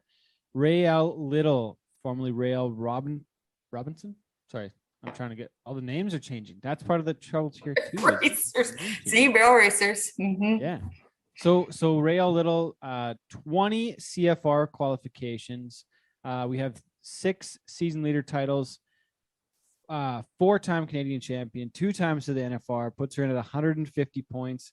We're getting up high on the point side of things now, but how do you argue with one of the best ever, right? 4 Canadian titles. That's fourth best of anyone in Canadian pro rodeo. 2 NFRs. That's that's 4th highest as far as NFR qualifications on the list. Tell us about Rayelle. She's phenomenally talented. She had several horses also. She's trained many, sold many. Tia was her first line of horses that were very talented, but she came from BC originally, but has trained many horses. Actually, Lady Perk, she sold to Busby's. And if we're talking about breeding, that horse was the mother to the horse that won the Calgary Stampede this year. She's been known, if you were going to go with points on other aspects, she would probably trump quite a few people because of her training and winning in so many different areas and that type of thing. I would say, a legacy. That's where someone may also argue that she should be higher or whatever, but she's very talented. Definitely. And Taylor Manning rides behind her or does go to her for a lot of things as well. And obviously that speaks for itself. I think lots of people, Kirsty and her type, she's helped a lot of people, kind of like Dee. Yeah. And so just for the record, we have her in at 150 points, but I'm giving Jerry Deuce, our number 3 on the list, a tiebreaker because we don't have any CFR qualification for Jerry, but she's a 9-time Canadian champion. So there'd be at least 9 CFR qualifications if you're going to win. Yeah, because there's Jerry made the CFR won her Canadian titles between 1964 and 1977, and the CFR wasn't even introduced until 1974. So there's some years there where we don't really have the stats, CFR, but yeah. by technicality, she would have, by being the Canadian champion, I'm essentially giving her 90 points there to put her, which would actually put her maybe second, technically. Really? Yeah. But So we we'll didn't get to that in a because bit. of the technicalities of it. Yeah. Yeah. So we'll get to that eventually, but anyways, Rayelle Little, number 4 on our list. Do we have any discrepancies with this? Or are we pretty No, content? hands down. I mean, yeah, We're good. Outstanding. there. Nice lady. Great gal. So that brings us to Jerry Deuce, number 3 on the list. We have her in at 150 points, but like we said, we don't have the CFR qualifications. So that was prior to. I would like to And- give Jerry extra points because she has the best arms. Arms, I was just gonna say she's still rocking it. Oh my gosh. And she she's has still barrel amazing- racing. Yes. And when I did an interview with her once on camera, one of the questions I asked her, I was like, can I ask you a question? Where can I get tickets to the gun show? And what can we attribute these arms to? And she says power yoga. Every Oh, morning, really? power yoga. That's where rips. she get like her arms are amazing. Anyway, sorry, Dang. off topic, but I've not never really. heard a comment like that about arms before. This is No, they're amazing, Ted. You should take a look at them. Yeah, you should. If you ever see Jerry Deuce, be like, Jerry, I heard you have Nothing like a great good arms. I would tricep. like to see them. Triceps Really? are a She good put you to shame. Yeah, she would. She's dang. she's badass. Yeah. Dang. And you know what? Her and her sister too. They were the Flying Deuces. Yes. Phenomenal Yeah, trick rider, riders. right? Yeah. Yeah. Like created that and have schools and like had yeah, legends. right? Legends. Absolute legends. Yeah. Yes. Yeah. Hall of Fame. Yeah, absolutely. So that would, if we put 9 CFRs on there, that would actually take her to 240 points. It would actually put her in second place. So we're gonna have to define this at some point somehow. But Currently, anyways, as it sits. currently as it sits, we're gonna say I could pull up my messages from her. okay. That was from 2019. So You might take you a while to find them. So then let's just go to number 2 while we're at it. This is kind of a quick second half, but So well, no, tell us more about Jerry no, Deuce. sorry. Hold on. Oh. I got my Jerry Deuce message. So I had said, hey, I'm doing what I'm doing, making the list. And she said, hey, before the first CFR, the season leader was the Canadian champion. At the first CFR, it was sudden death at the finals. I think each year at the CFR, I was the season leader going in. That is till 1978 when I lost my horse TJ to a barn fire at the Calgary Stampede barn. Yeah. Sad times. So that's what I got from message from her. So that I never got a definitive number, but that is what Yep. she had to say You about can it. attribute didn't though that win. not the nine Canadian titles equals 9 At CFRs. least 9. Yeah. So Yeah. So technically, That's a fair based on our attribution. system, that we would probably be, she probably would have been top 10 in all the other years. So 64 to 77 is what, 15 years? But you said when was the first CFR? It was 74. So then Right, you so- can't give her the ones before that because it was No. CGRA. Not technically, but I mean, if we were comparatively doing it though, you would say Yeah. that because you had CFRs for Isabelle Miller, and she was in that era. You had Yeah, points. so for her. hers wouldn't be CFRs. They wouldn't technically be CFRs, No, because it was CGRA back then. right? Oh, you have her down for 7. So then does this change the list completely? Well, but I'm just Everything saying, we like, said is a bunch of BS. I'm just saying that like Jerry is probably, if we would give her CFR qualification points, I would assume you could take away a couple possibly, and we're talking like a 2-point swing. But say she was top 10 or 12 from 64 to 77, that'd be 15, that'd be 30 points in CFR qualifications. And then, so yeah, it's not 10 points, it's only 2. Sorry, I'm mixed up. She's in the same place. We're good. Okay. I have my adding off. Anyways, We're gonna circle the wagons back. back on the trails. And So- still barrel races and does well. Yes. Yeah. And Yeah. she's not young either. What about other events? Tell me about that. Like in the CGRA side of things, did she do I don't other think she events as did well? any of the too? other events. No, No But cow was riding like- or anything. probably like a founding trick riding. Founding, like, I guess they did trick riding a long time ago too, but probably like built part of that what that is now with all Help the, build it up. Like definitely gave back and doing a lot of clinics and teaching people and getting them on their way, I would think. Yeah. Mhm. I know my parents said like you had never saw trick riding until you saw those two go. So strong. They were they're the best. It's still even now when you watch, they were the best. Really, Mhm. that's impressive. That's pretty cool. So Yeah. Riding's crazy as hell. So we've got I don't know if I mentioned either, but 9 Canadian titles and 3 NFRs. So we've got 150 points there, plus at least 10 CFRs, say gets us to 170 or so. Yeah. So that gets us a clearly defined number 3, which takes us to number 2. Da, da, da. Yeah, number 2 on our list of the greatest barrel racers ever from Canada. We've got Deb Gully, 22 times to the Canadian Finals Rodeo. 3 times we've got her in at season leader, 5-time Canadian champion, 6 times to the Wrangler NFR for 229 points. Okay, we've got Deb winning her first Canadian title in 1995. Again, the next year, 96, 98, 2000, and 2007 as well. It's a pretty good run. Yeah. Rana, She what did was it it that on- you wanted to? Sorry, what did you want to give her extra points for? Her yellow shirt. Yeah. And Deb, if you ever like, I always wanted to steal it and be like, hey Deb, you want this shirt back? What's it worth? Your lucky shirt. And I bet everyone listening knows Deb's yellow shirt. 100% they do. And I think what's badass about it that she wore the yellow shirt all the time is because a lot of people are like, oh, you can't wear yellow. It's bad Yeah. luck. But Deb wore it and Especially look in at the where arena, she is. yeah. Number 2 on this list. Was that yellow shirt anything to do with Eat More? Was it an Eat More sponsorship? Who was the who was Leslie Slosher. Leslie was more. Leslie. That Oh. was my first when I was a kid. I got her autograph on her Eat More autograph sheet. I'm sure I still Whoa, have that somewhere. cool. Anyways, do random love Eat tidbit. No, Deb had a run of good horses too. Her first one was Buck, and that came from like the Stojan's breeding program, another Japanese Stojin like that. If you're going back down the road of, so Oh, wow. anyways, she also did it on 2 different horses, which is also impressive, right? She went from Yes. Buck right into Rainer. That was the Doc's Paradise breeding, which was the Krause's breeding program. But Yeah. so she did it, and she made the NFR on both horses too. So like it wasn't not just one horse, but like she was able to do it on 2 different. And she had Buck, who was really good, and then just right into Rainer. So that was kind of impressive, and kept that shirt with her the whole time. Yep.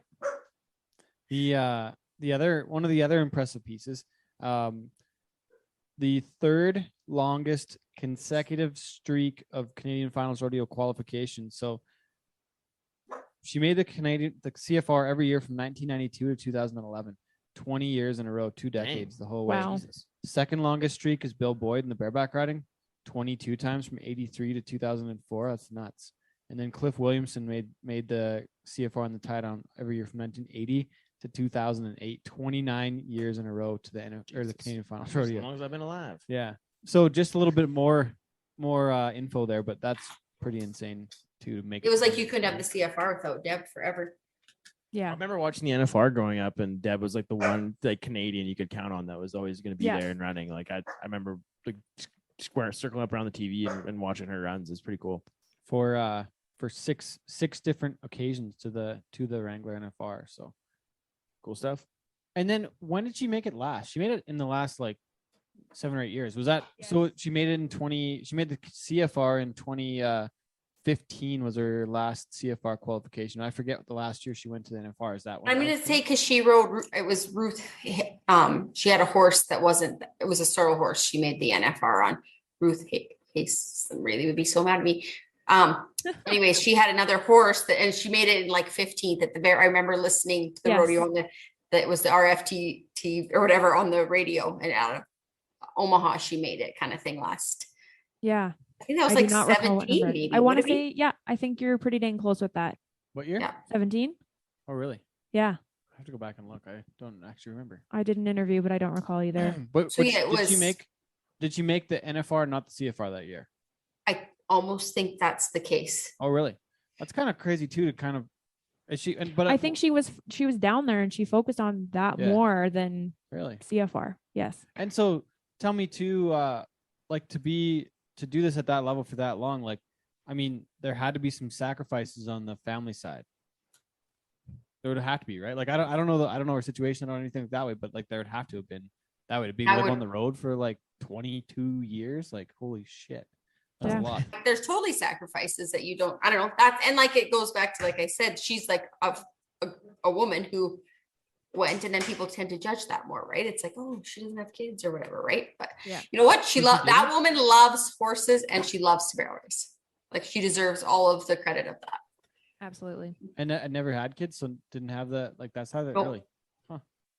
That's it's amazing to make it that long and be that dedicated to, make that your life for 22 years. Absolutely. You know, you love And it. be successful for 22 years. Like you can go as long as you want, but the success may not yeah. always be there. She went well. Yeah, she's gone well.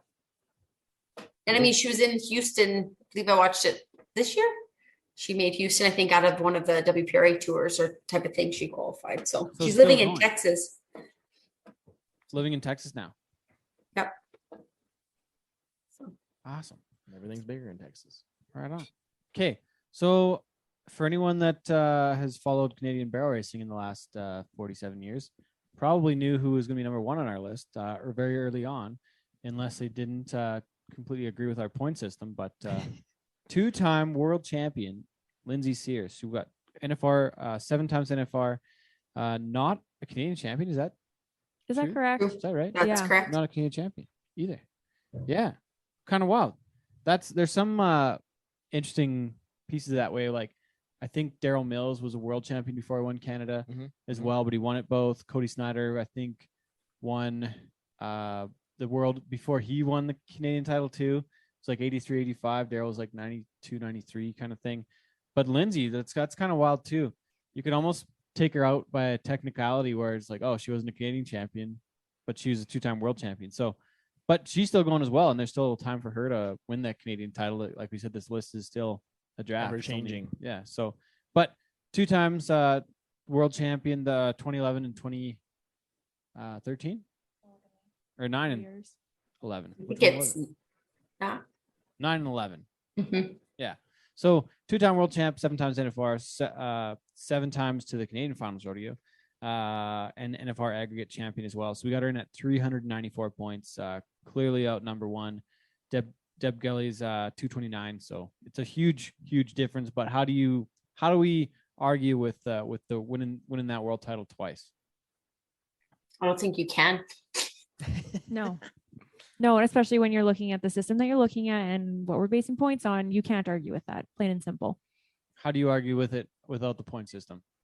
Well, we've kind of touched She's base not on living this, in Ted. Canada, maybe, right? She's not living in Canada. Yeah. Hasn't won a Canadian title. If you're going on a different, if someone's gonna work, but I mean, that's really like, that's like saying she wore a red shirt that day, so I don't think she can win it. Yeah. I mean, she's won the world twice, right? Mhm. No, I agree with Rana, 100%. No So- comment otherwise. Yeah, because I was gonna say we could say somebody like D Butterfield, or we could say Rail Little, Jerry Deuce, Deb Gully, which is the comments you got. But Yes, those are the comments I got. It was overwhelming, and that's why I never did this podcast on my own or touched it ever again. I was like, okay, close the laptop, walk away. We're done with this, because that's what a lot of it was. But that's, again, people talking from emotion and not looking at it without the emotion. Take that out and just do a point system.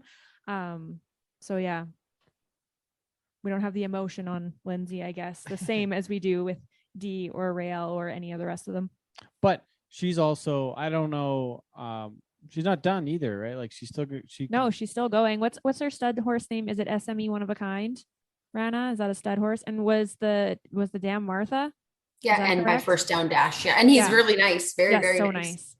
Yeah, So so maybe she- we'll My see girl. her. I love Martha. we love Martha. And Martha's amazing. I used to clean her stall. Actually, oh, you did. I bet you did. Stall boy. Yeah, Wacey we Anderson. because my dad managed Rick's Yeah. feedlot there for a Yeah. bunch of years, and Lindsay spent a summer at home. I'm not even She had joking. so I much have a Not picture- a joke. I have a picture with Martha on my Instagram. Yeah, she moved with so much presence, Martha. Like Oh her, my yeah, God. she was Seen amazing. That one for sure. She's awesome. Yeah. Love Martha. I would like you to share that photo when the podcast comes out. Please Is, include Bring it. it back. Yes. It's actually you're the reason for her success. Yeah. There She'd it is. already There's won the her titles key. at that point, but I still will give Whatever. myself all the credit, right? So Yeah. could we say that Martha's the best barrel racing horse ever from Canada too, or is she from the US? She was bred in the U.S. Mm-hmm. Oh, so And She's did- American. She's Did an Dina implant. have her before Lindsay as well? Yeah. And Dina Kirkpatrick, she's American. So Mhm. so I wouldn't say then how do you want to base that? Like the greatest horse? Is it because the owner's from Canada, or do you bad want a horse idea. from Canada? It's a Yeah, bad Ted. idea. It's a rabbit hole. Let's just not worry about that. Yeah, we are not gonna But But touch you know what? I will say a Canadian horse has to be phenomenal because the ground here we run in like, oh, you go to rodeo in the US and it's like, oh, a nice square arena with a center alley and it's set up for a horse to be successful. But here it's like, oh, here we run chuck wagons and you're gonna come at it from an angle and half Played the arena's hockey gonna here be last hard. week. Yeah. Like It's it's gonna be a closed gate. Have Yeah. fun. and then it's Yeah, like, relay and I have races seen after. lots of people come up here and think, oh, Canada, it's going to be a piece of, I'll go make the CFR. It's going to be easy to qualify to make the CFR. But I'll tell you, it takes a special horse to be a tough horse in Canada. Absolutely agree. Do you think when it comes to Lindsay and like the not getting the Canadian title, do you think the money available part is a factor? Like I know we were talking earlier with like Jared Parsons winning 56,000 in Canada. Like was that the same case back when she was winning a bunch? Like she would I have don't had to, think so. if she wanted to pursue those world titles, she had no choice but to stay down there. Like, she couldn't have won enough up here to contribute to that thing. I So would. it's like She had lots of money won in Canada because she always did good at like Pinoca yeah, and stuff. So she always had lots of money won coming into the CFR. because even like a guy like Oren nowadays, like he goes to enough rodeos and makes enough money just so he makes the Canadian finals, and he can go to Yeah. the finals and win the title. Whereas maybe back then the money available wasn't there. And I mean, I know like the CFR money was like 12,000 to go round and stuff. So it was. I don't know. So, we're going to talk about. I had something else, but I lost it. You guys keep going. Darn it. Yeah. Does that kind of cover it though? Are we kind of content with our list? Yeah, That's a good I mean, list. I am. Who else are you gonna add? Is anyone going to fight you at the CFR? If anybody over wants to this? fight me, you can find me hiding. I can't tell you where I'm gonna be hiding. You can't find me. Please don't fight me. How much of a Please. stirring of the pot did we just do by releasing the show right before the CFR? Honestly, Ted, no one's going to pay attention. They're No not one's going to gonna worry about care. this. They're going to be paying attention to the CFR and not worrying about this list. Then they're going to fire up the list. They're going to fire up the podcast after. And then maybe that's when people But will get upset. also, I'm going to give honorable mentions. There's quite a few Yes. Canadians have made the NFR. They didn't Yes, get yes. on the list. We had Leslie Slosher. Yep. We had for WPRA rookies, Jill Bishop and Jody Hollingworth, Kathy Grant. That's just Tracy names. McDonald. Tracy McDonald made the NFR, had multiple CFR qualifications. My Aunt Trish made the NFR. Yep. Trish Brown. There's lots of girls that have gone on and done well, like that are all not on the list because of the Number way 11. the points are set up, right? Literally the points and making this list in 2019. So Katie Garthwaite too. yeah. But like she was a married into Canada. Canadian. Okay. Okay. She was from Condon, Oregon. Got bad info. Fair. Got bad info. Her birth Stop certificate. looking We at can me. claim Danielle Campbell as a Canadian. Her birth certificate is Hey, Canadian. we can take that. Yep. Let's We'll take that. So, yeah, I think we should just wrap it up then, eh? That's Are cool. we happy with this? I think it's cool. And like Good. I think the thing people, again, we've talked about this so many times throughout the show, is like people need to realize it's based off, it's an accomplishment based system. Mhm. And when you talk about the best in each sport, it's always about how much they win. You know, Yeah. even like look at basketball with LeBron Winners and, win. and Michael Jordan. Like Michael Yeah. Jordan has 5 or 6 titles and LeBron has 1. It's like And the Lakers suck this year. the Lakers suck. So it's like Yeah. it's, Go Raptors. you may have your favorites and like giving back to the sport's a huge, whatever sport you're in, is a huge thing. But when it's down to like the best in the arena doing the sport, like I think we've nailed that list down very well. Okay, so to recap, number 10, Isabelle Miller. Number 9, Raylee Walter. Number 8, Carol Wilson. Number 7, Dee Butterfield. Number 6, Carmen Pozobon. Number 5, Ruth McDougall. Number 4, Raelle Little. Number 3, Jerry Deuce. Number 2, Deb Gully. And number 1, Lindsay Sears. Whoop whoop. All right. Yeah, barrel racing. Woohoo. And there's lots of other good racers in Canada. Just Yes, so- they're everywhere. And They're everywhere. I love all of you. Oh my That's- God. Yeah, it's Stop. okay. Please don't I fight think me. we can still Stop But I it. do think we have very good barrel racers, and it is hard to be a good barrel racer in Canada. And we have Chuck Wagons, which is a nice little Chucklandia. sprinkle of mayhem in the arenas sometimes. So, Yes. yeah. I forgot about that part though, but like they want the ground, like you said. No, hard, but they make some I've talked slide, to some make the people and they corners. don't necessarily want that. They still want safe ground for their horses as well. They don't want it to be necessarily cement. But then someone along the way had said we want cement, or someone had assumed that, and that's what they think is like the basis for chuck wagon ground. But enough people that I have spoke to have said no, we want safe ground for our horses as well. The one good thing with the WPCA is that they have consistent people there all the time. They actually have consistent people at all their events. Like it's either Buddy Yeah. Benz Miller or certain people, you know, Les McIntyre's at most of the shows, Brian Hebson's at most of the shows. Like they actually have consistent people producing the shows every week, right? So they like Buddy's kind of the go-to on ground and infield, and like they have that system where But when it's a They have chuck less wagon show, it's events, going too. to one event. They're all going to one event. They move as exactly. like a carnival almost. So does Whoa. no, you know what I mean. Oh my god. Whoa. All right, now I'm gonna have the chuck wagon people fighting me. Never mind the barrel racers. Oh god. Oh wow. Do you know what I mean? No. Wow. Yeah, they just Oh, tell us more. Dig deeper. Head They just- shovels in No, the I'm garage, I'm you done. know. I gotta they just leave. move right along with the West Coast amusements. They're just like the same convoys. That we're trying to say. Chucklandia rolling with the That we're dirt. I just was trying so to- They have a worried couple about of their own something rides. stupid, and I did it at the end. Woohoo. Go me. Whoa. Anyway, so that they can have a person love the to chuck wagons. to do that at every event, whereas like For Why the rest can't of rodeo us, be like that? because we've got how many rodeos going on every weekend? Why do we have to have so many rodeos going on? Because there's only so many weekends in the year before it's snowing. Let's not get into that. It's another time. All right. Okay. Thank you both for joining us. Yeah, you're welcome. Thanks for listening, folks. Really did a good job. Okay. We'll see you all next time. Appreciate it, though. Thanks again, Cassie Hausauer. Lipstick and cowboyboots.com. Nailed it. Check it out. .com. If we don't have it, you don't need it. Rana Koopmans, thank you for your honorable mention to our list. There's still time. You can make the list. We'll review Number it soon. 13 on the list, but number 1 in our hearts. Suzanne's my inspiration. Yeah. Suzanne's amazing. Keep rocking. Why don't we talk? Do we talk about a little bit of her career as well? Yeah, rock and roll. Okay, let's talk about your career, Rana. Oh, I don't really like. I'm good. Really like to talk about it. Apparently, you want a Canadian title. You I had a good horse. I had a very good horse. That's all. Who was your horse at the time? How was your horse bred? We bred him. Yeah. And his name was Doc. We had the mare. Anyways, yeah. He came from our breeding program. We had a son of EasyJet. He won the BFA, he won the first pro tour, like slot race. He won 100,000 as a 3-year-old. That's guys- so you guys- cool. First original slot winner. That is so That's pretty cool. cool. That's huge. See, there's random things like this, so I would love to add to the list. Like, that's so Can't- cool. can't do I it. know we Not allowed. can't. I know we can't. Not But allowed. like, How would we add some of that stuff though, like the futurity side? Because it's not. I don't know. The records are. Can't do it. I don't know how you do that. It's rodeo. it's rodeo. I know, but anyway, It's Equistats. He won. He had the highest Equistats that year. There we go. That's big. Do you guys think that paint horses and Appaloosas get a bad rap in the barrel racing world? I feel like they You know what? If there was a fast one, I wouldn't care what it looked like.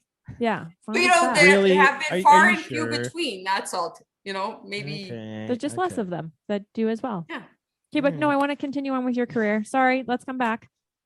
No, what did you run, Wacey? What was your horse's name? So back in the day, the one I won on, his name was Roper. He was just kind Pickles? of an all-around horse of ours. Pickles was He was solid. And that then horse you had too? my other barrel race I won on was my sister's high school rodeo horse. Her name was Cassie. She was badass. Very badass. She was my like all-around horse, good barrels. What was Casey's breeding like? Oh God. Frenchman's gay. Or what the I don't even know. Yeah, that's my mom. She knows all that. That's her job. I just get on the horses. Well, thanks again for doing the show, everybody.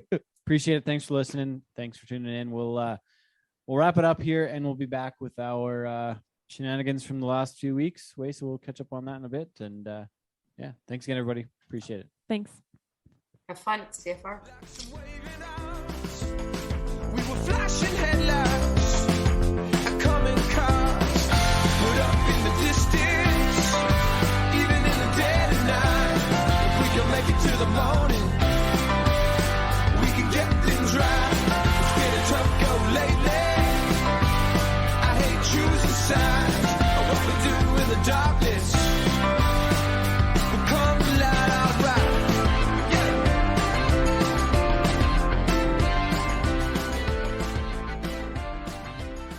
Yeah, like the convert at the end. Okay, so thank you to Cassie Hausauer and Rana Koopmans for joining us on the Best Barrel Racer show today.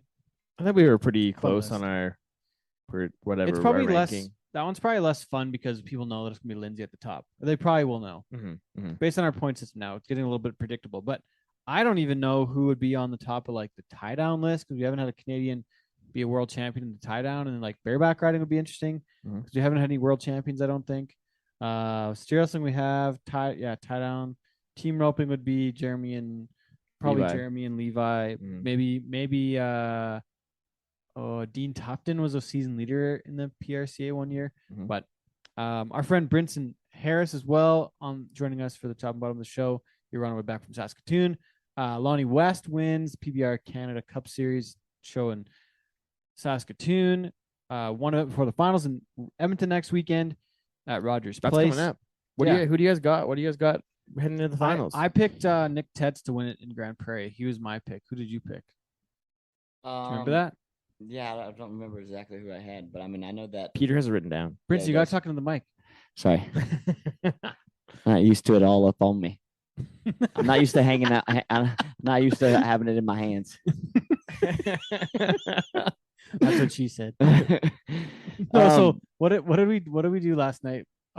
Brinson does this boot promo for Dan Post Boots with Lamleys, and so a lot of the boots like are really messed up because that's the deal, right? Like it's the dirty boots. dirtiest boot contest. And so, but they're not really as much as dirty as they're like fucked Worn up. out, like just like there's blown like, out. Working. Yeah, boots. like the one who put on Friday had no heel. It was just like there was no heel. How do you leave? The How do you house wear a wearing boot? that? Yeah, that's well because like, that's why questionable. is because they say PBR's in town. Like I wear my boots, put the heels in. It doesn't matter. It doesn't matter. Wear my boots. They only have heel. one heel, 2 boots. Doesn't matter. Yeah, kind of Jesus bizarre. Like I Christ. couldn't imagine that myself. But Brinson has this thing, and I don't know if you're fucking with us or if you're just like what's going on. But like a boot will have a hole that's big enough to like put one finger through, and then he like jammed 2 fingers. He's like, oh, it's a 2 finger. and we have a confidence mic that I hook up for like Brett and Brinson and I. You can talk right in my ear. Yeah, so Brinson says that, and I get in the mic and I'm like, that's what she said. Right in the middle of the show, and he kind of laughs like in the middle of the promo. Yeah, I'm fucking with him at I'm that trying point. to I'm trying to do something, You gotta be sponsor serious. related, Yeah, seriously. yeah. and he says that's what she said in my ear. So only people in the world that know is Brinson and Brett and I during the middle of the Now promo. everybody knows. So sorry about that. That's but so funny. I hope you got a kick out of it. Okay. That was pretty good. So speaking of that kind of stuff, what's the most bizarre thing that's happened during a promo that you've done over the years?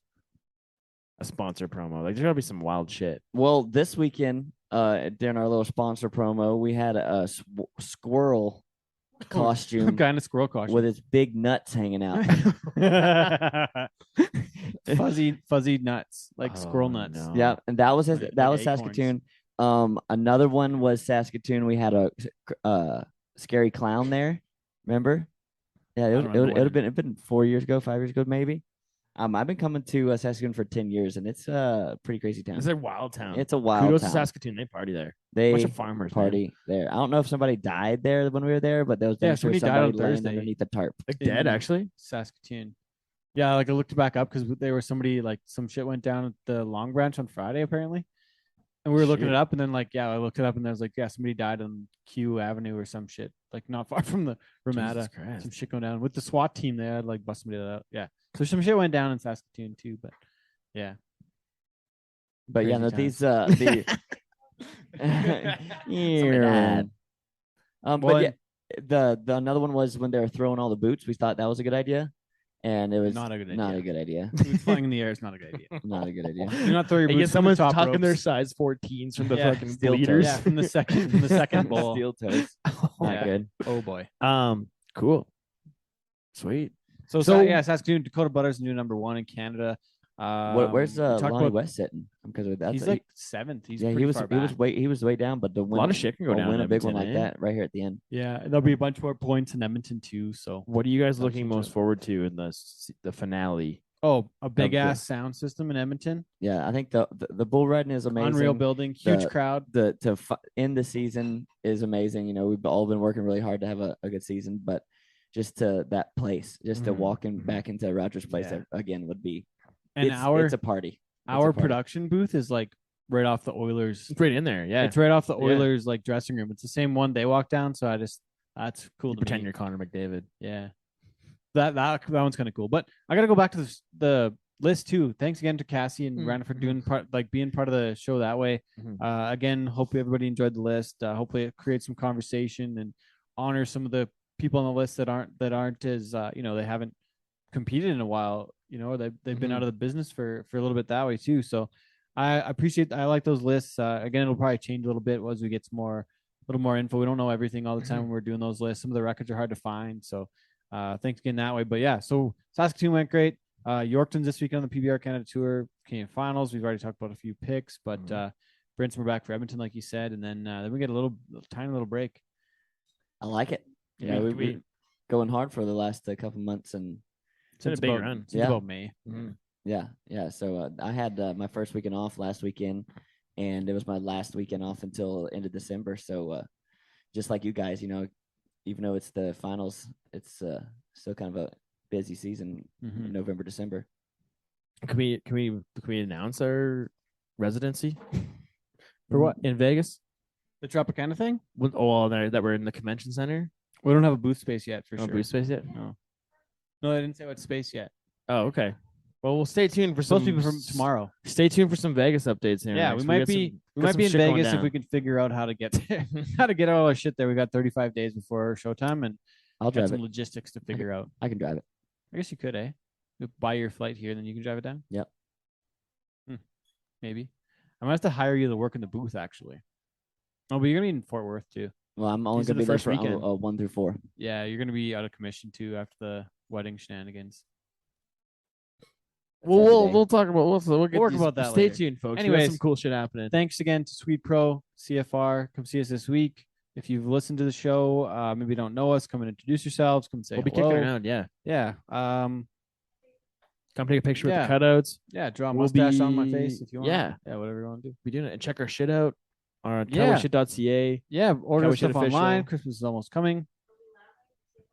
Yeah, we got stuff at Lamley's in Red Deer. We got stuff at Wee's in Red Deer. We got stuff at Jones Jones Boys in Red Deer. We're everywhere.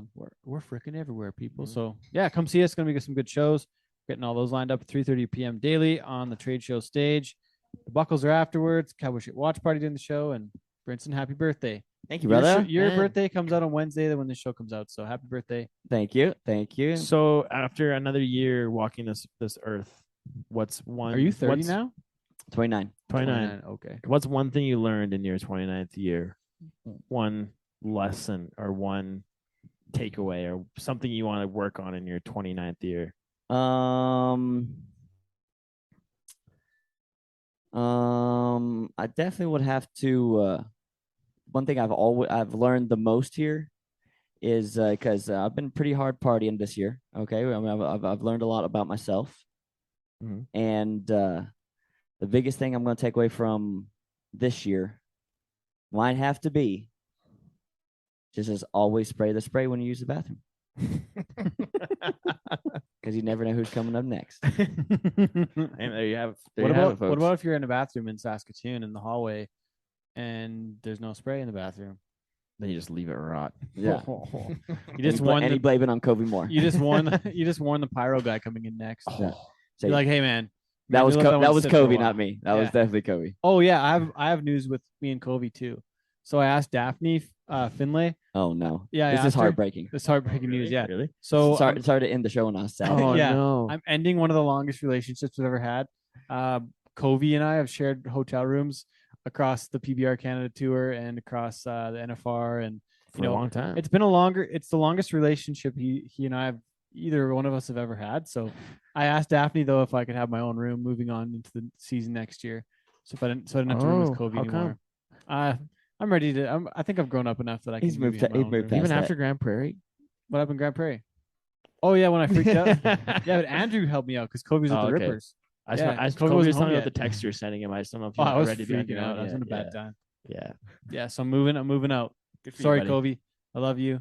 But He was okay with it. I actually walked in on it right when they were kind of talking about it. I was like, "Ooh, should I leave?" And he's like, "No, it's okay. We're okay." Hey man, what's been a good run?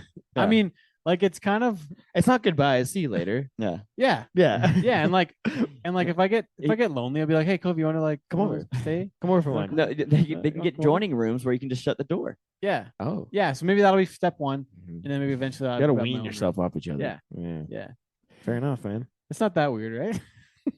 Just take your service animal now, so your service person Yeah. Kobe is not with you. Yeah. Oh boy, this is off the trails. Okay, Good thanks stuff. everybody. Been a slice. Until next time. Till next time, this has been Cowboy Shit. Thank you, Brinson, for joining us. Love you, man. Let's call it a day. I'm good. Let's have some pulled pork. Yeah, let's have some supper. All right, see y'all.